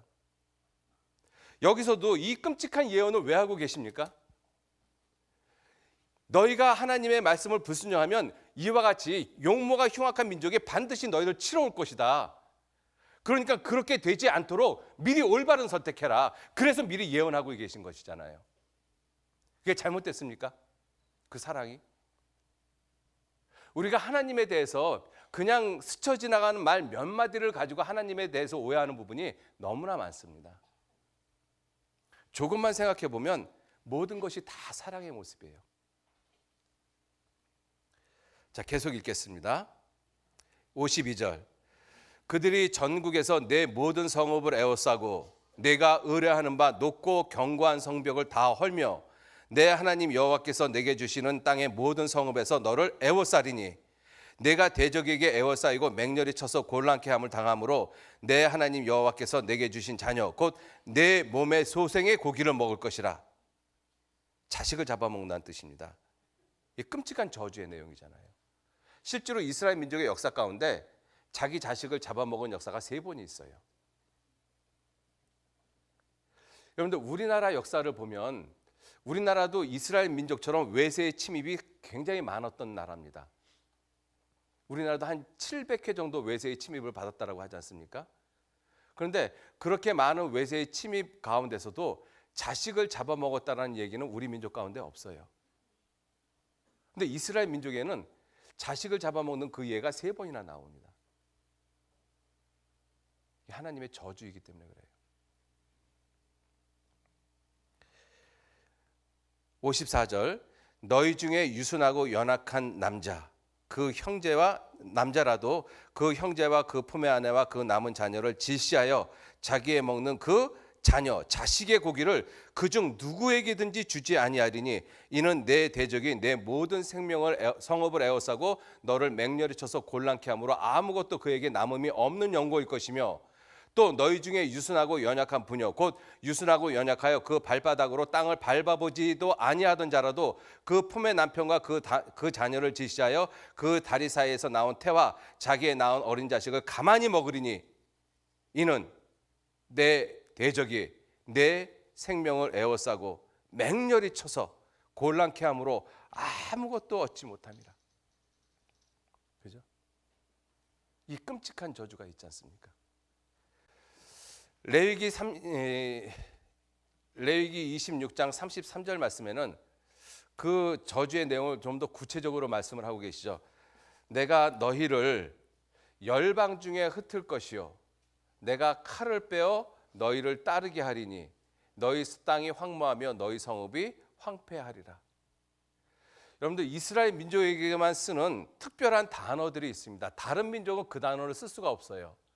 대표적인 것이 뭐냐면 엑소더스, 대탈출이라는 뜻입니다. 이스라엘 백성들이 400년간 애굽에서 종살이 하다가 모세를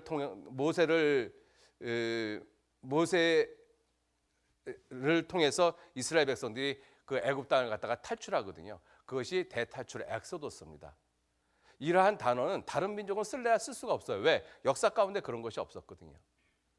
그리고 디아스포라, 세계 대이산이죠. 이스라엘 민족만큼 세계 많은 나라로 민족이 흩어진 나라가 없습니다. 그 다음에 홀로코스트, 대학살입니다. 이러한 단어는 이스라엘만 사용할 수 있어요. 다른 나라는 이러한 단어를 쓸 수가 없습니다. 근데 이러한 단어를 쓰는 이유가 무엇이냐면 열방 중에 하나님이 흩을 것이요 칼을 빼어 너희를 따르게 하리니 이것이 홀로코스트잖아요. 너희 땅이 황폐하면 너희 성읍이 황무하게 되리라. 이 저주의 내용대로 이스라엘 백성들이 살았기 때문에 그렇습니다. 즉 잘못된 선택을 하며 살았기 때문에 그래요. 자, 이스라엘 백성들이 왜 이와 같은 잘못된 선택을 했느냐? 이스라엘 백성들의 이 역사 가운데서 로마 시대 때 예수님이 오셨습니다. 하나님이 구약 성경에 그리스도를 보내주시겠다라고 약속을 하셨잖아요. 그 약속대로 예수님이 이 땅에 오셨어요. 그런데 이스라엘 백성이 그 예수님을 알아보지 못하고 하나님의 아들도 아니고 그리스도도 아니라고 해서 십자가에 못 박아 죽였습니다. 그래서 그 십자가에 못 박아 죽일 때 그때 당시 유대 땅을 다스리고 있던, 이스라엘 땅을 다스리고 있던 나라가 로마라는 나라였습니다. 우리가 일본에게 지배를 받을 때 일본이 우리나라를 다스렸잖아요. 그래서 일본 총독이 우리나라를 다스리고 그 총독이 우리나라 사람을 재판을 했지 않습니까? 그와 마찬가지로 로마 총독 빌라도가 예수님을 재판을 했어요. 유대인들이 예수님을 죽여달라고 하니까. 그런데 이 재판장인 이 빌라도가 이 예수님의 행적을 살펴보니까 죄가 없는 것을 발견을 했어요. 그래서 어떻게 해서든지 예수님을 살려야 되겠다라는 생각을 했습니다. 마태복음 27장 보시죠.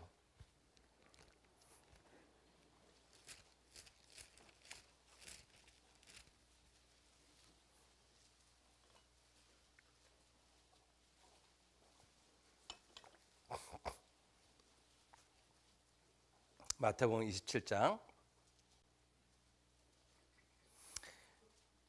27장 11절 말씀.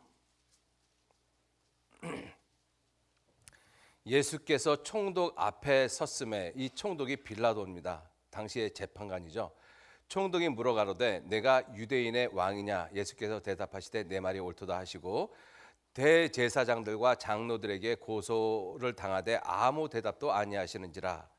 이에 빌라도가 이르되 저희가 유대 종교인들이 너를, 예수님을 가리키죠, 너를 쳐서 얼마나 많은 것으로 증거하는지 듣지 못하느냐 하되 한마디도 대답지 아니하시니 총독이 심히 기이 여기더라. 명절을 당하면 총독이 무리의 소원대로 죄수 하나를 놓아주는 전례가 있더니, 이 특별 사명권이 있잖아요. 그죠? 어떤 조직이든 그 조직의 최고에 있는 사람은 특별 사명권을 거의 대부분 다 가지고 있습니다.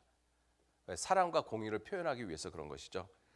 그래서 이 빌라도에게도 사명권이 있었어요. 죄인 하나를 그냥 석방해주는. 우리나라도 지금 그런 일이 많잖아요. 이 8.15 해방 기념일 뭐 이런 때 보면 이 특별 사면을 많이 합니다. 그래서 이 빌라도가 예수님이 죄가 없기 때문에 예수님을 놓아주려고 자기가 갖고 있는 특별 사명권을 사용을 한 거예요. 그래서 어떻게 했는가 하면 그 시대에 가장 악한 죄수, 살인자 바라바가 있었습니다. 유대인들조차도 별로 달가워하지 않는 사람이에요. 그 바라바하고 예수님하고 둘을 세워놓고 내가 갖고 있는 특별 사명권으로 이 둘 중에 한 사람을 풀어주겠다. 그런데 그 풀어주는 대상을 너희가 정하라고 그랬어요. 너희가 정하라. 16절, 그때 바라바라 하는 유명한 죄수가 있는데 저희가 모였을 때 빌라도가 물어가로되 너희는 내가 누구를 너희에게 놓아주기를 원하느냐? 바라바냐? 그리스도라 하는 예수냐? 하니 이는 저가, 이 빌라도가, 재판장이 그들의 유대인의 시기로 예수를 넘겨준 줄 알미라. 20절, 대제사장들과 장로들이 종교인들입니다. 그죠? 정치하고 결탁을 하고 있는 종교인들이지 않습니까? 대제사장들과 장로들이 무리를, 군중을 권하여 군중을 요동시켜 소동시켜서 바라바를 달라 하게 하고 예수를 멸하자 하게 하였더니 총독이 대답하여 가로되 둘 중에 누구를 너에게 놓아주기를 원하느냐? 예수냐 바라바냐? 처음에는 군중들이 선택을 못했어요. 예수님을 선택을 해야 되나? 개인적으로 생각해 보면 예수님이, 그 무리들 가운데 예수님으로 인해서 치료를 받은 병자들도 꽤 있었을 거라고 생각이 들어져요. 그죠? 그러니까 군중들한테 이 빌라도 재판장이 예수를 놓아주랴 아니면 바라바를 놓아주랴, 누구를 놓아주랴, 너희가 선택하라 했었을 때 군중은 아무 선택도 못했어요. 군중은 사실은 무지합니다. 그죠? 그런데 그 어떠한 선택을, 어떤 올바른 선택을 해야 될지를 알지 못하고 우왕좌왕하고 있었을 때 그들에게 아주 힘있게 선택을 할 수 있도록 지도해 준 사람들이 종교 지도자예요. 대제사장들, 장로들, 그들이 무리를 권했습니다. 어려워할 거 없어. 바라바 살려달라고 그러면 돼. 예수 죽이면 돼. 종교 지도자들이 그와 같은 선택을 알려주니까 이 힘없는 군중, 지혜 없는 군중은 힘을 얻었죠. 담대하게. 예수를 죽이시고 바라바를 내어주십시오.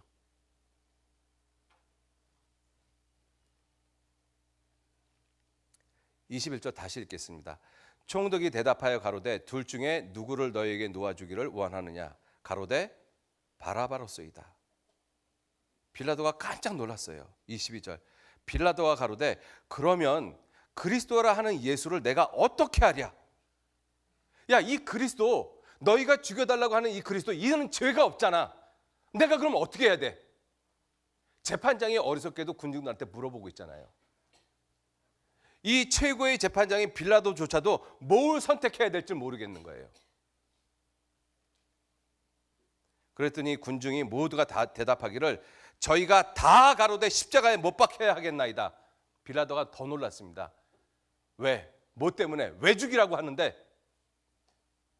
이유가 없었어요. 무조건 죽이십시오.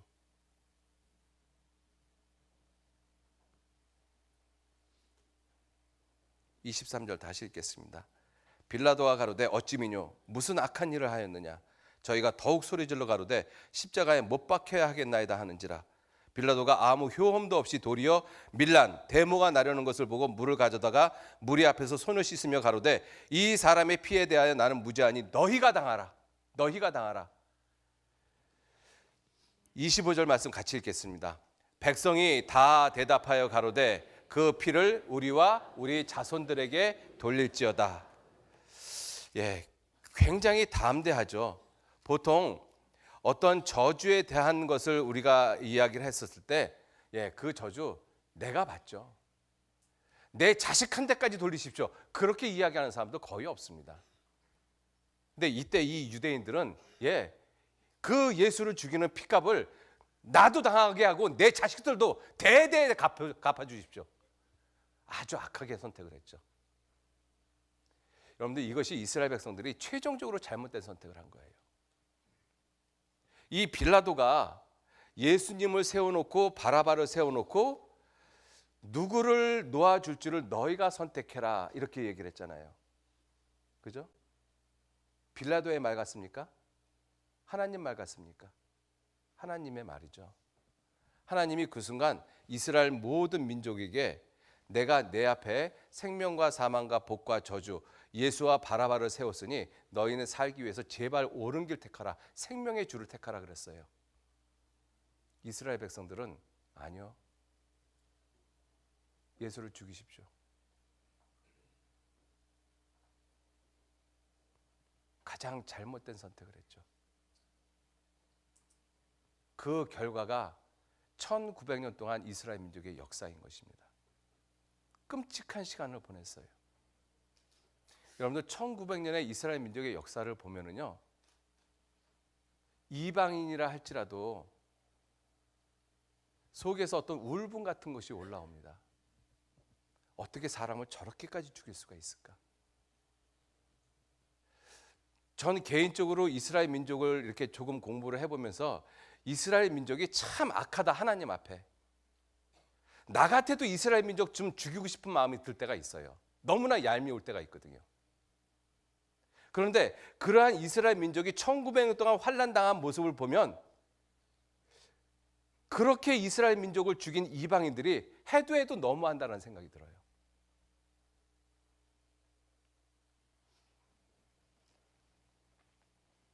신명기 28장 다시 한번 보시죠.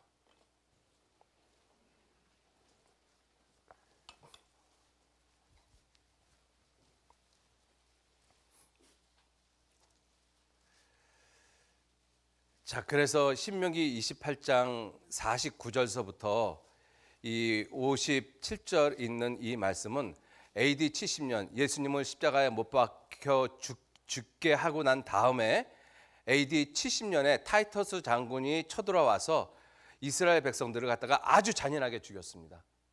정말 이 말씀대로 이 52절 53절에 보면 토성을 쌓는다라고 돼 있잖아요. 예루살렘 성에 토성을 쌓고 그 이스라엘 백성들 예루살렘 사람들을 갖다가 굶겨 죽이는 작전을 폈습니다. 고사 작전을 폈거든요.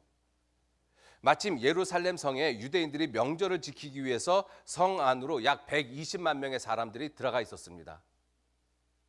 그때 로마군들이 타이터스 장군이 쳐들어와서 그 이스라엘 예루살렘 성을 토성을 쌌어요. 그래서 예루살렘 성 밖으로 나오는 사람은 무조건 다 십자가에 못 박아 죽여버렸습니다. 예수님을 십자가에 못 박히게 한 것처럼. 자, 그러다가 보니까 그 안에, 그 작은 예루살렘 성 안에 120만 명의 사람들이 한꺼번에 들어가 있으니까 식량이 금세 떨어지죠. 그러다가 보니까 자기 자식을 잡아먹는 일이 진짜로 있었던 거예요. 이건 역사적인 사실입니다. 이 예언의 말씀이 그때 완벽하게 이루어졌어요. 자, 그때부터 시작을 해서 AD 70년서부터 시작을 해서 이스라엘은 계속 환란의 역사가 계속되어집니다. 64절 말씀 보시죠. 요 내용은 최근의 예언의 말씀이라고 생각을 하셔도 크게 틀리지 않습니다. 64절. 여호와께서 너를 땅 이 끝에서 저 끝까지 만민 중에 흩으시리니 내가 그곳에서 너와 내 열조에 알지 못하던 목석 우상을 섬길 것이라. 그 열국 중에서 내가 평안함을 얻지 못하고 내 발바닥을 쉴 곳도 얻지 못하고 오직 여호와께서 거기서 너의 마음으로 떨고 눈으로 쇠하고 정신으로 산란케 하리니 내 생명이 의심나는 곳에 달린 것 같아서 주 야로 두려워하며 내 생명을 확신할 수 없을 것이라. 67절 같이 읽겠습니다. 내 마음의 두려움과 눈에 보이는 것으로 인하여 아침에는 이르기를 아하 저녁이 되었으면 좋겠다 할 것이요 저녁에는 이르기를 아하 아침이 되었으면 좋겠다 하리라. 이런 문자 그대로의 그 이스라엘 민족의 심정이 세계 제2차 대전, 이 히틀러가 유대인들을 600만 명을 학살했지 않습니까? 그 전몰 수용소라고 하는 그 대표적인 것이 아우슈비츠 수용소지 않습니까? 그 수용소에 있었던 사람들의 심정이 바로 67절 말씀이었을 것 같아요. 아침이 됐으면 좋겠다. 빨리 저녁이 됐으면 좋겠다. 자기 생명이 의심나는 곳에 달린 것 같아서 언제 죽을 줄 모르는 거예요. 이유가 뭐예요? 그 피를 우리와 우리 자손들에게 돌릴지어다. 1900년 전에 예수를 죽인 그 조상들의 외침이 1900년 이후에 자식들한테 다 돌아갔습니다. 하나님의 말씀은 살았고 운동력이 있어 좌우의 날선 어떤 것보다 예리하다라고 말씀하셨어요. 하나님의 말씀은 살았습니다. 운동력이 있습니다. 여호와의 말씀은 능치 못함이 없느니라.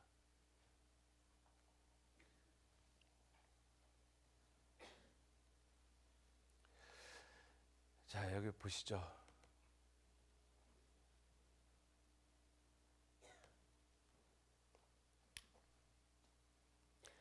이스라엘의 순환의 역사, AD 70년 로마 타이터스 장군에 의해서 예루살렘 멸망했습니다. 그때 타이터스 장군이 110만 명을 갖다가 무자비하게 죽였어요. 왜 이렇게 죽였는지 아십니까?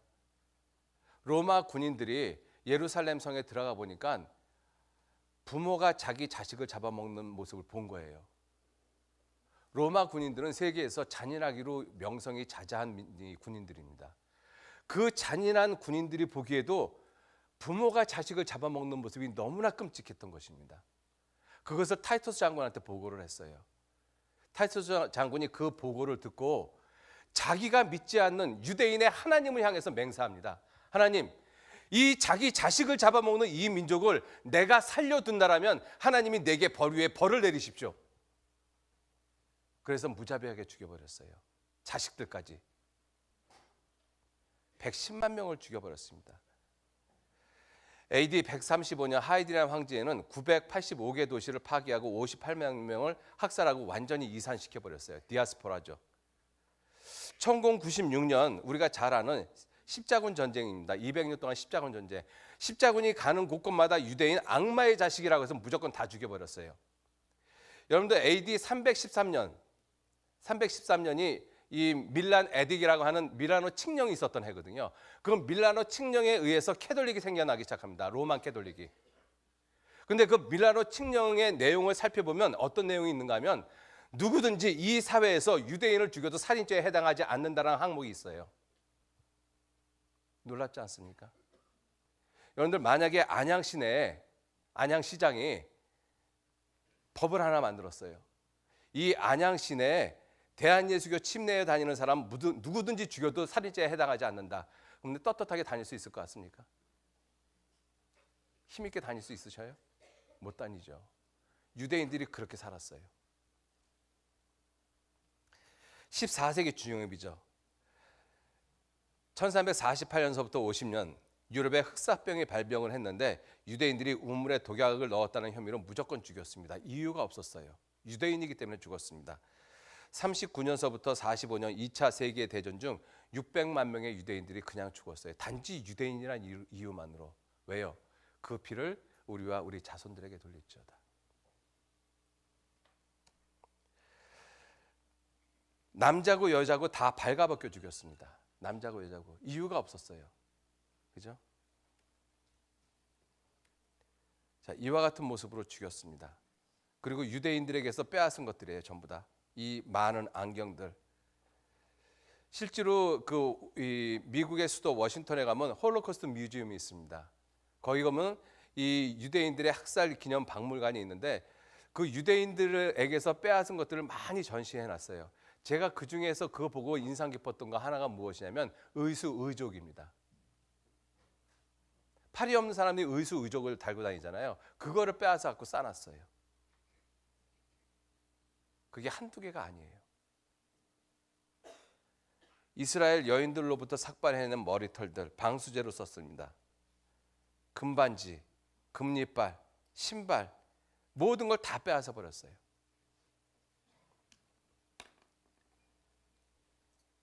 이사야서 3장 16절 말씀해 보시면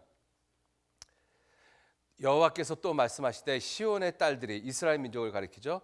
교만하여 느린 목, 정을 통하는 눈으로 다니며 악의죽거려 행하며 발로는 쟁쟁한 소리를 낸다 하시도다. 그러므로 주께서 시온의 딸들의 정수리에 딱지가 생기게 하며 여호와께서 그들의 하체로 드러나게 하시리니 이 말씀이 그대로 이루어졌어요. 주께서 그날에 그들의 장식한 발목걸이, 머리망사, 반달장시, 수없이 많은 액세서리들, 귀걸이, 팔목걸이, 면박, 화관, 발목사슬, 띠, 향압, 호신부, 지환, 코걸이, 예복, 겉옷, 목도리, 손주머니, 손거울, 세마포, 수건, 너울 모든 걸 다 빼앗았습니다. 여러분들 정말 그 홀로코스트 뮤지엄에 가면 야 이런 것까지도 빼앗았나? 이런 생각이 들 정도로 다 빼앗아 버렸습니다. 이 이사야서 3장에 있는 말씀은 예수님 오시기 700년 전, 지금부터 2700년 전의 예언의 말씀입니다. 우리 시대에 그대로 다 이루어졌어요. 그때 썩은 냄새가 향을 대신하고 노끈이 띠를 대신하고 대머리가 숱한 머리털을 대신하고 여자고 남자고 머리털 다 깎아버렸습니다. 굵은 베옷이 화려한 옷을 대신하고 자자 문신한 흔적이 고운 얼굴을 대신할 것이며 너희 장정은 칼에 너희 용사는 전란에 망할 것이며 이 예언의 말씀이 그대로 다 이루어졌어요. 여러분들 성경에 이와 같은 예언을 왜 해놓으셨다고요? 사랑 때문에 해놓으셨습니다. 왜요? 내가 내 앞에 생명과 사망과 복과 저주, 천국 가는 길과 지옥 가는 길을 내가 네 앞에 두었다. 제발 올바른 선택해라. 이스라엘 백성들한테 그 말씀을 하셨어요. 이스라엘 백성들은 창세기 1장서부터 11장까지 잘 아는 민족이거든요. 아담이 잘못된 선택을 했고 노아 시대 때 많은 사람이 잘못된 선택을 했고 바벨탑 시대에 잘못된 선택을 했으니까 야 우리들만큼은 올바른 선택을 해야 되겠다라고 생각한 것이 아니죠. 그들도 역시 잘못된 선택을 했습니다. 그래서 망했어요. 여러분들 이러한 말씀이 왜 성경에 있겠습니까? 이러한 말씀이 나하고 무슨 상관이 있겠습니까? 전에 기록한 것은 너희의 교훈을 위해서 기록한 것이라고 말씀하셨습니다.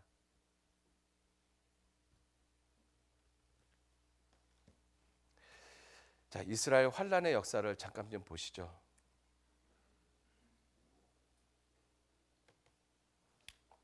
들 때문이며 유대인들이 국제적으로 독일에 대한 음모를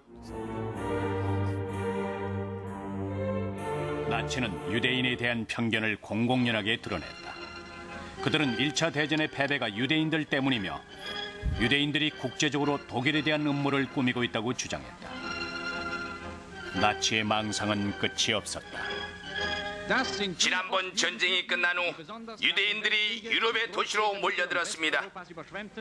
그들은 작은 기생충처럼 유럽 국가 속으로 파고들어 수천 년 된 문화를 위협하고 범죄를 저지르며 부정부패와 혼란을 야기하고 있습니다. 이후 히틀러는 비밀리에 유대인 말살을 명령했다.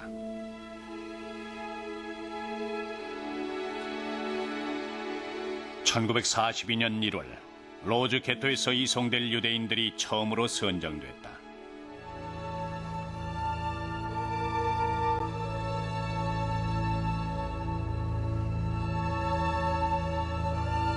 나치는 노역을 할 수 있는 사람들과 할 수 없는 사람들을 분류했다.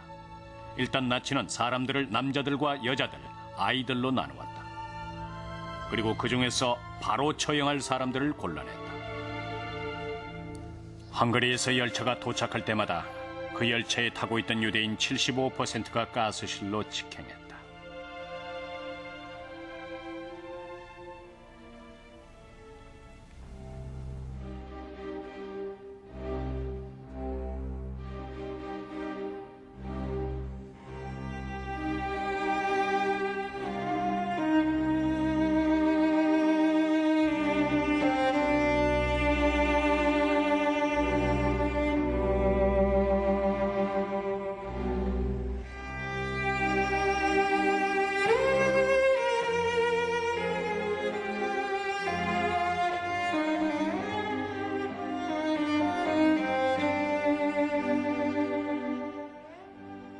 그곳에 들어가면 사람들이 비명을 질렀습니다. 모두들 어찌할 바를 모르고 손톱으로 벽을 긁으며 가스에 질식할 때까지 울부짖었습니다. 지금도 눈을 감으면 그 모습이 떠오릅니다. 아이를 품에 안고 서 있던 어머니들의 마지막 모습이.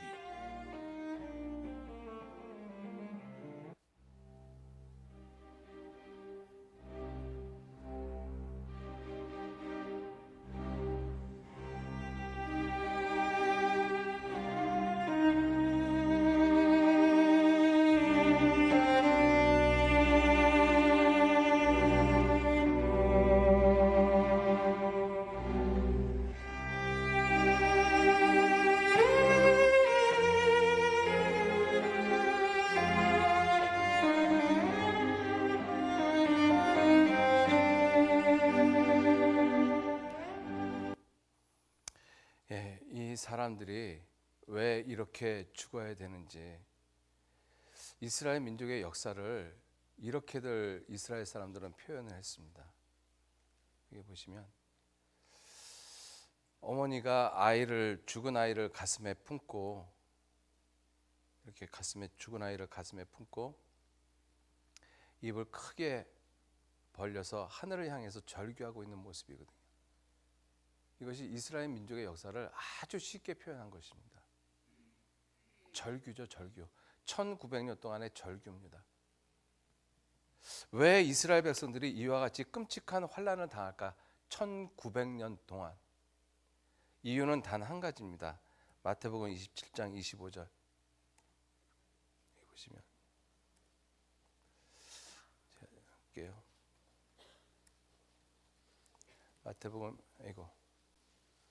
마태복음 27장 25절 말씀에 백성들이 다 대답하여 가로되 그 피를 우리와 우리 자손들에게 돌릴지어다.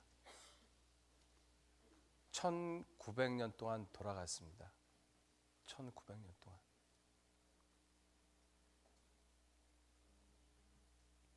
여러분들, 선택의 중요성이 얼마만큼 놀랍다라는 것 느껴지지 않습니까?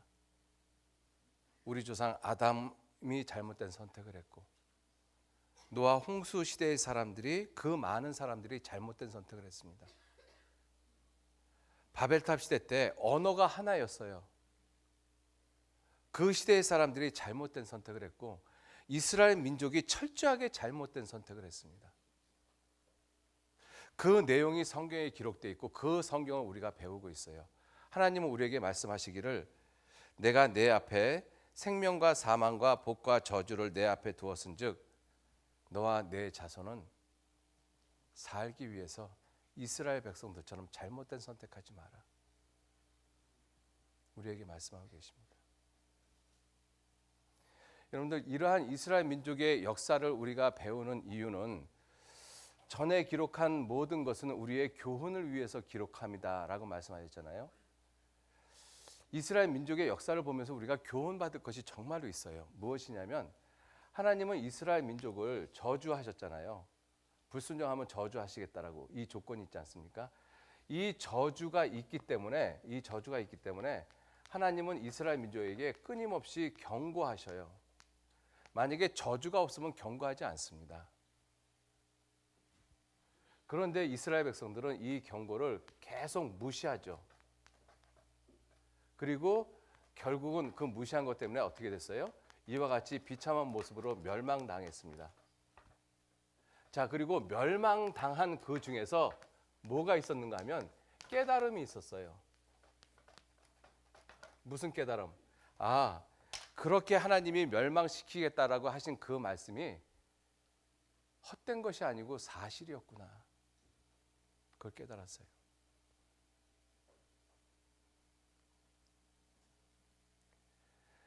보세요. 하나님께서 이스라엘 백성들을 계속 경고를 하시는데 그 경고하시는 이유가 무엇이냐 하면 예레미야 26장 3절 말씀에 보시면 이렇게 말씀하고 계셔요. 26장 3절 말씀에 그들이 듣고 혹시 각각 그 악한 길에서 떠나리라. 그리하면 내가 그들의 악행으로 인하여 재앙을 그들에게 내리려고 했던 그 뜻을 내가 돌이키겠다. 그래서 계속 경고하십니다. 하나님이 지금 저주의 말씀을 하셨잖아요. 구약시대 때 순종하면 복받고 불순종하면 저주한다라고 말씀하셨는데 하나님은 그 이스라엘 백성들이 저주를 받도록 미리 정해 놓으신 것이 아니라 그들이 저주를 받는 그 길을 가고 있는 것을 미리 아시고 계셔요.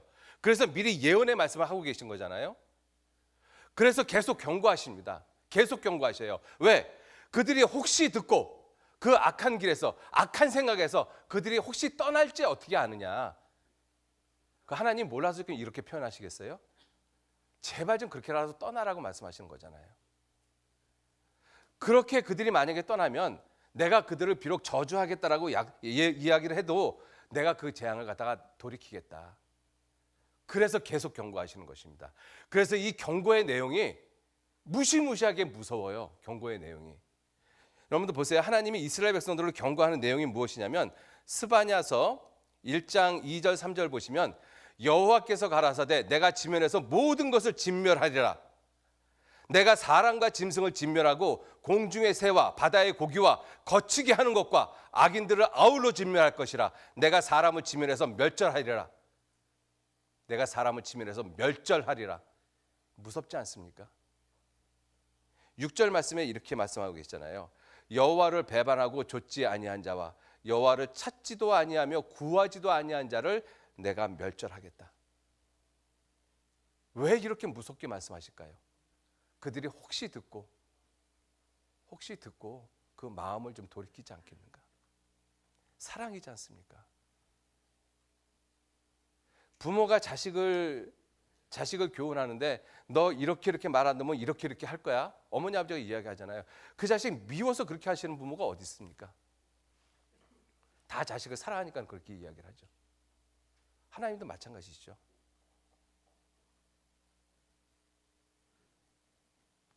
잠언 1장 23절 말씀에 보면 잠언 1장 23절에 나의 책망을 듣고 돌이키라.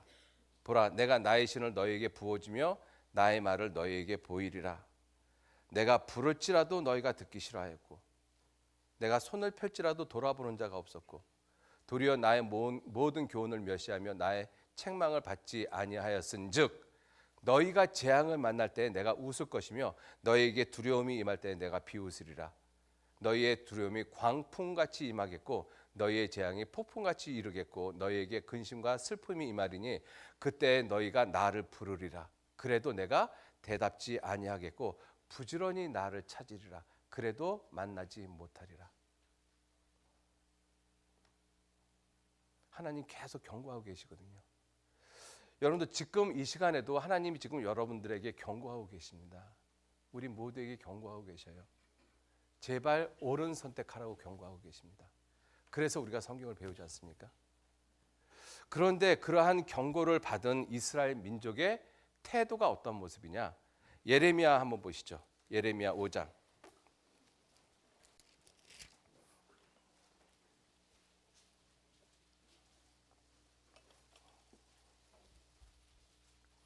예레미야 5장.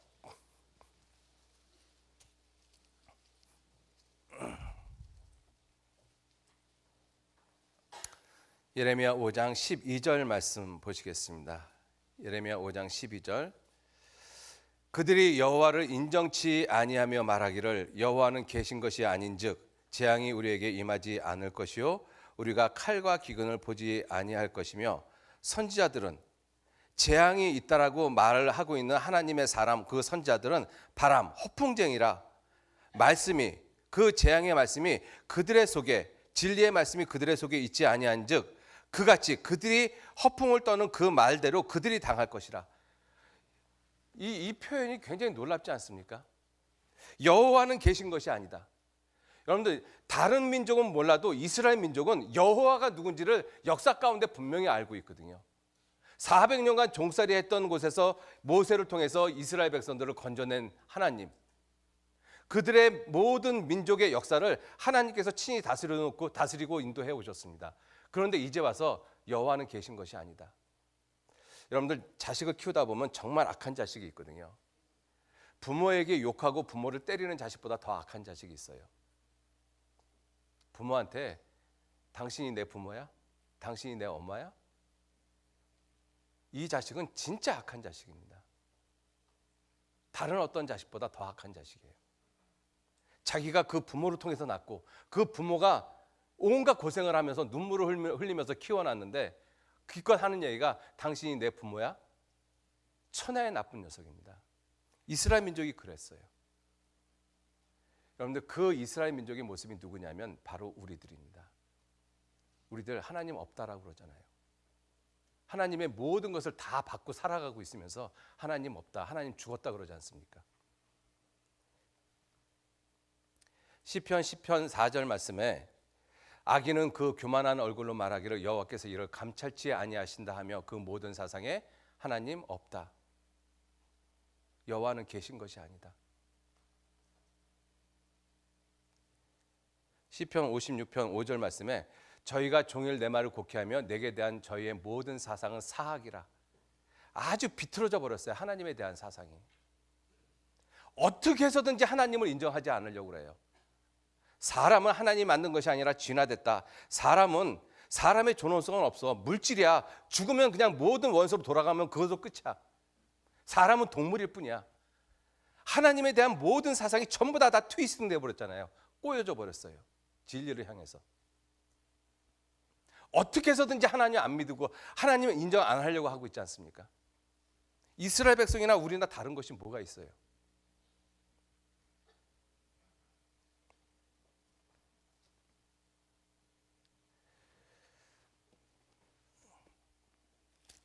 육 장 보시겠습니다. 6장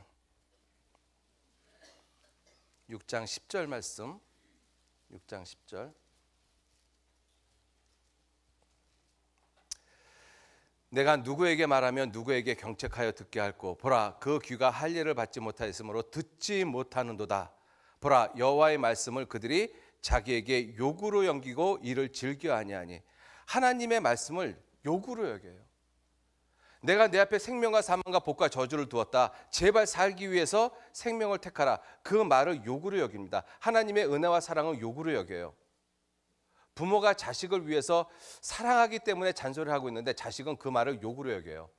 왜 엄마는 왜 맨날 잔소리야? 시끄러, 그만해, 됐어, 알았어. 그런 자식들 있잖아요.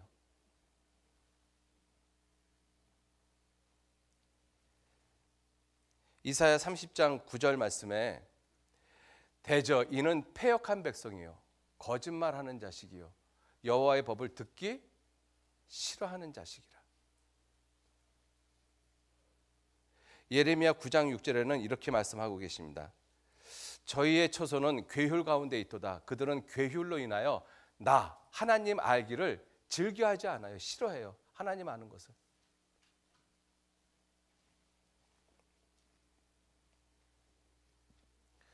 하나님이 그래서 다시 또 말씀하고 다시 또 말씀하고 그러시잖아요. 16절 여호와께서 이같이 말씀하시되 너희는 길에 서서 보며 옛적 길 곧 선한 길이 어디인지 알아보고 그리로 행하라. 너희 심령이 평강을 얻으리라 하나 그들의 대답이 우리는 그리로 행치 않겠노라. 17절 내가 또 너희 위에 파수꾼을 세웠으니 나팔 소리를 들으라 하나 그들의 대답이 우리는 듣지 않겠노라. 당신은 떠드셔요. 난 내 생각대로 삽니다. 지옥 있으면 가죠 뭐. 여러분들 이 이스라엘 민족의 모습이 정말 내 모습하고 똑같지 않습니까? 어쩌면 그렇게 나하고 똑같아요?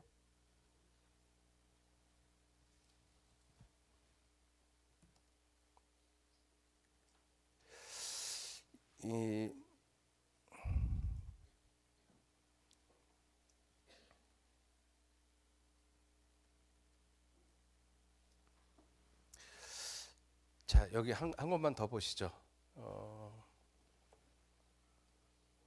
19절 말씀 보시면 19절 말씀 19절 땅이여 들으라 내가 이 백성에게 재앙을 내리리니 이것이 그들의 생각의 결과라 그들이 내 말을 듣지 아니하며 내 법을 버렸음이니라. 그들에게 내가 재앙을 내리겠다. 그런데 그것은 그들의 생각의 결과라는 것입니다. 생각의 결과라. 이스라엘 백성들은 예레미야 22장 21절 말씀에 보시면 하나님이 이렇게 말씀하셔요. 네가 평안할 때 내가 네게 말하였으나 내 말이 나는 듣지 아니하리라 하였나니 네가 어려서부터 내 목소리를 청종치 아니함이 내 습관이라. 하나님 말씀 안 듣는 것이 우리가 습관이 돼 버렸어요. 하나님 말씀 안 듣는 것이. 창세기 8장에 노아 홍수가 끝나고 난 다음에 노아가 정결한 짐승을 하나님께 번제로 태워 드렸을 때 하나님께서 그 향기를 흠양하시고 그 중심에 이르시되 내가 다시는 사람으로 인하여 땅을 저주하지 아니하겠다. 왜? 이는 사람의 마음에 계획하는 바가 어려서부터 악함이라. 어려서부터 하나님이 알기를 싫어하는 거예요.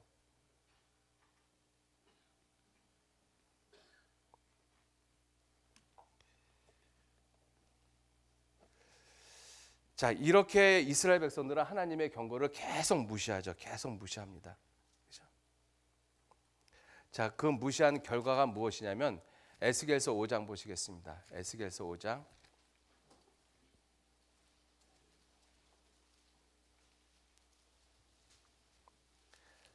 에스겔서 5장.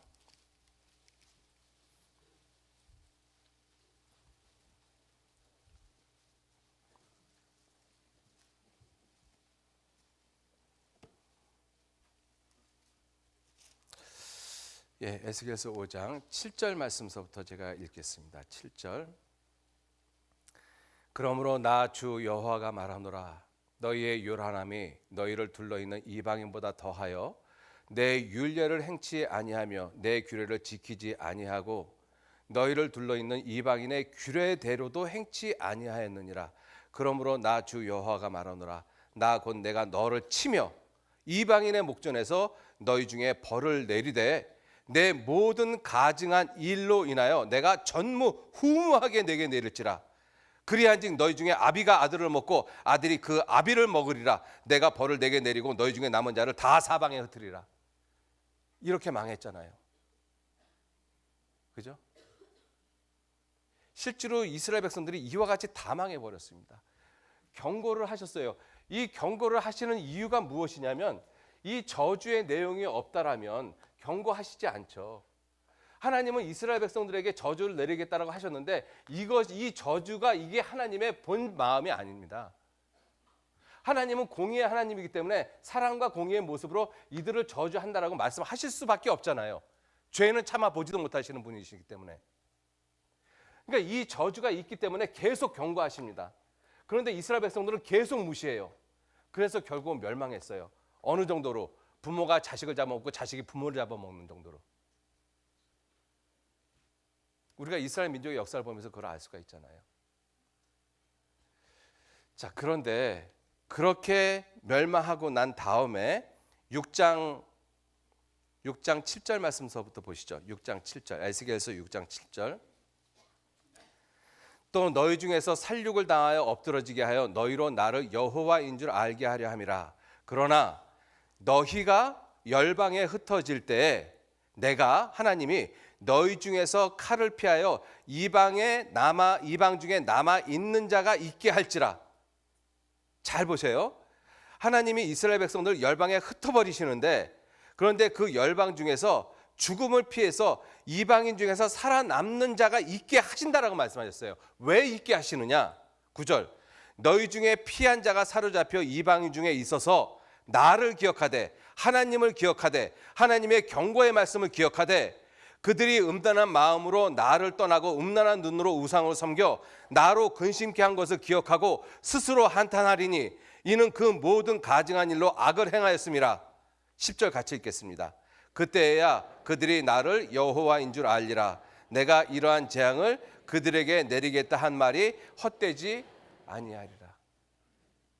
보세요. 경고를 계속 무시해서 결국은 멸망했는데, 멸망한 다음에 놀라운 것을 깨달았어요. 뭘 깨달았어요? 아, 그 경고가 사실이었구나. 하나님이 정말 계셨구나. 정말 지옥이 있구나.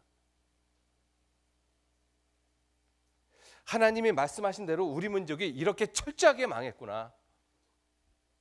1900년 동안 우리가 이렇게 망한 이유가 우연이 아니고 하나님이 말씀하신 대로 망했구나.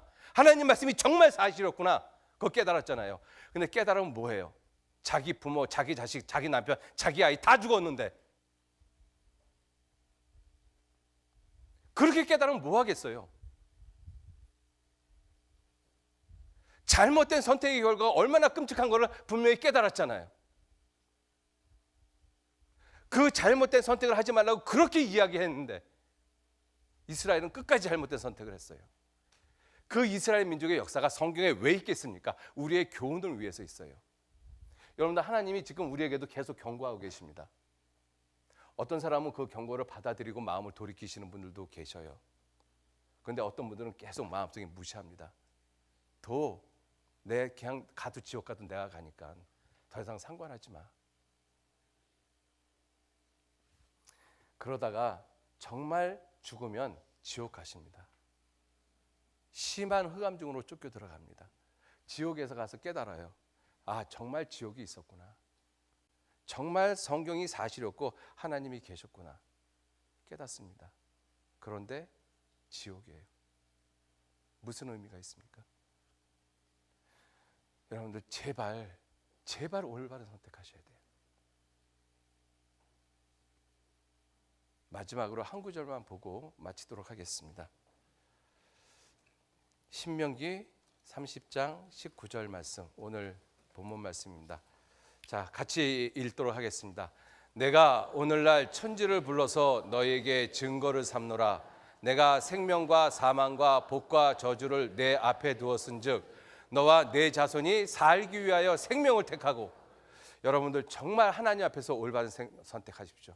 정말로 선택하셔야 돼요. 올바른 선택. 같이 기도하시겠습니다. 하나님, 귀한 은혜와 사랑에 진심으로 감사를 드립니다. 오늘 선택이란 주제를 통해서 에덴 동산에서부터 이스라엘 민족의 역사를 통해서 인류가 하나님 앞에 어떠한 선택을 했는지 저희들 교훈받았습니다.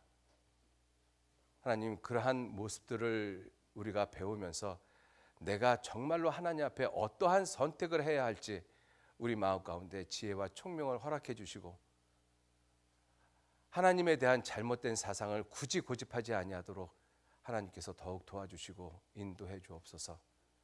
나머지 모든 시간들 선하신 주님의 뜻에만 의지하고 부탁드립니다. 감사드리면서 예수님 이름으로 기도 올렸습니다. 아멘. 예, 여러분들이 5분 일찍 시작해서 저도 5분 일찍 끝냈습니다. 예, 안녕히 들어가십시오. 고맙습니다.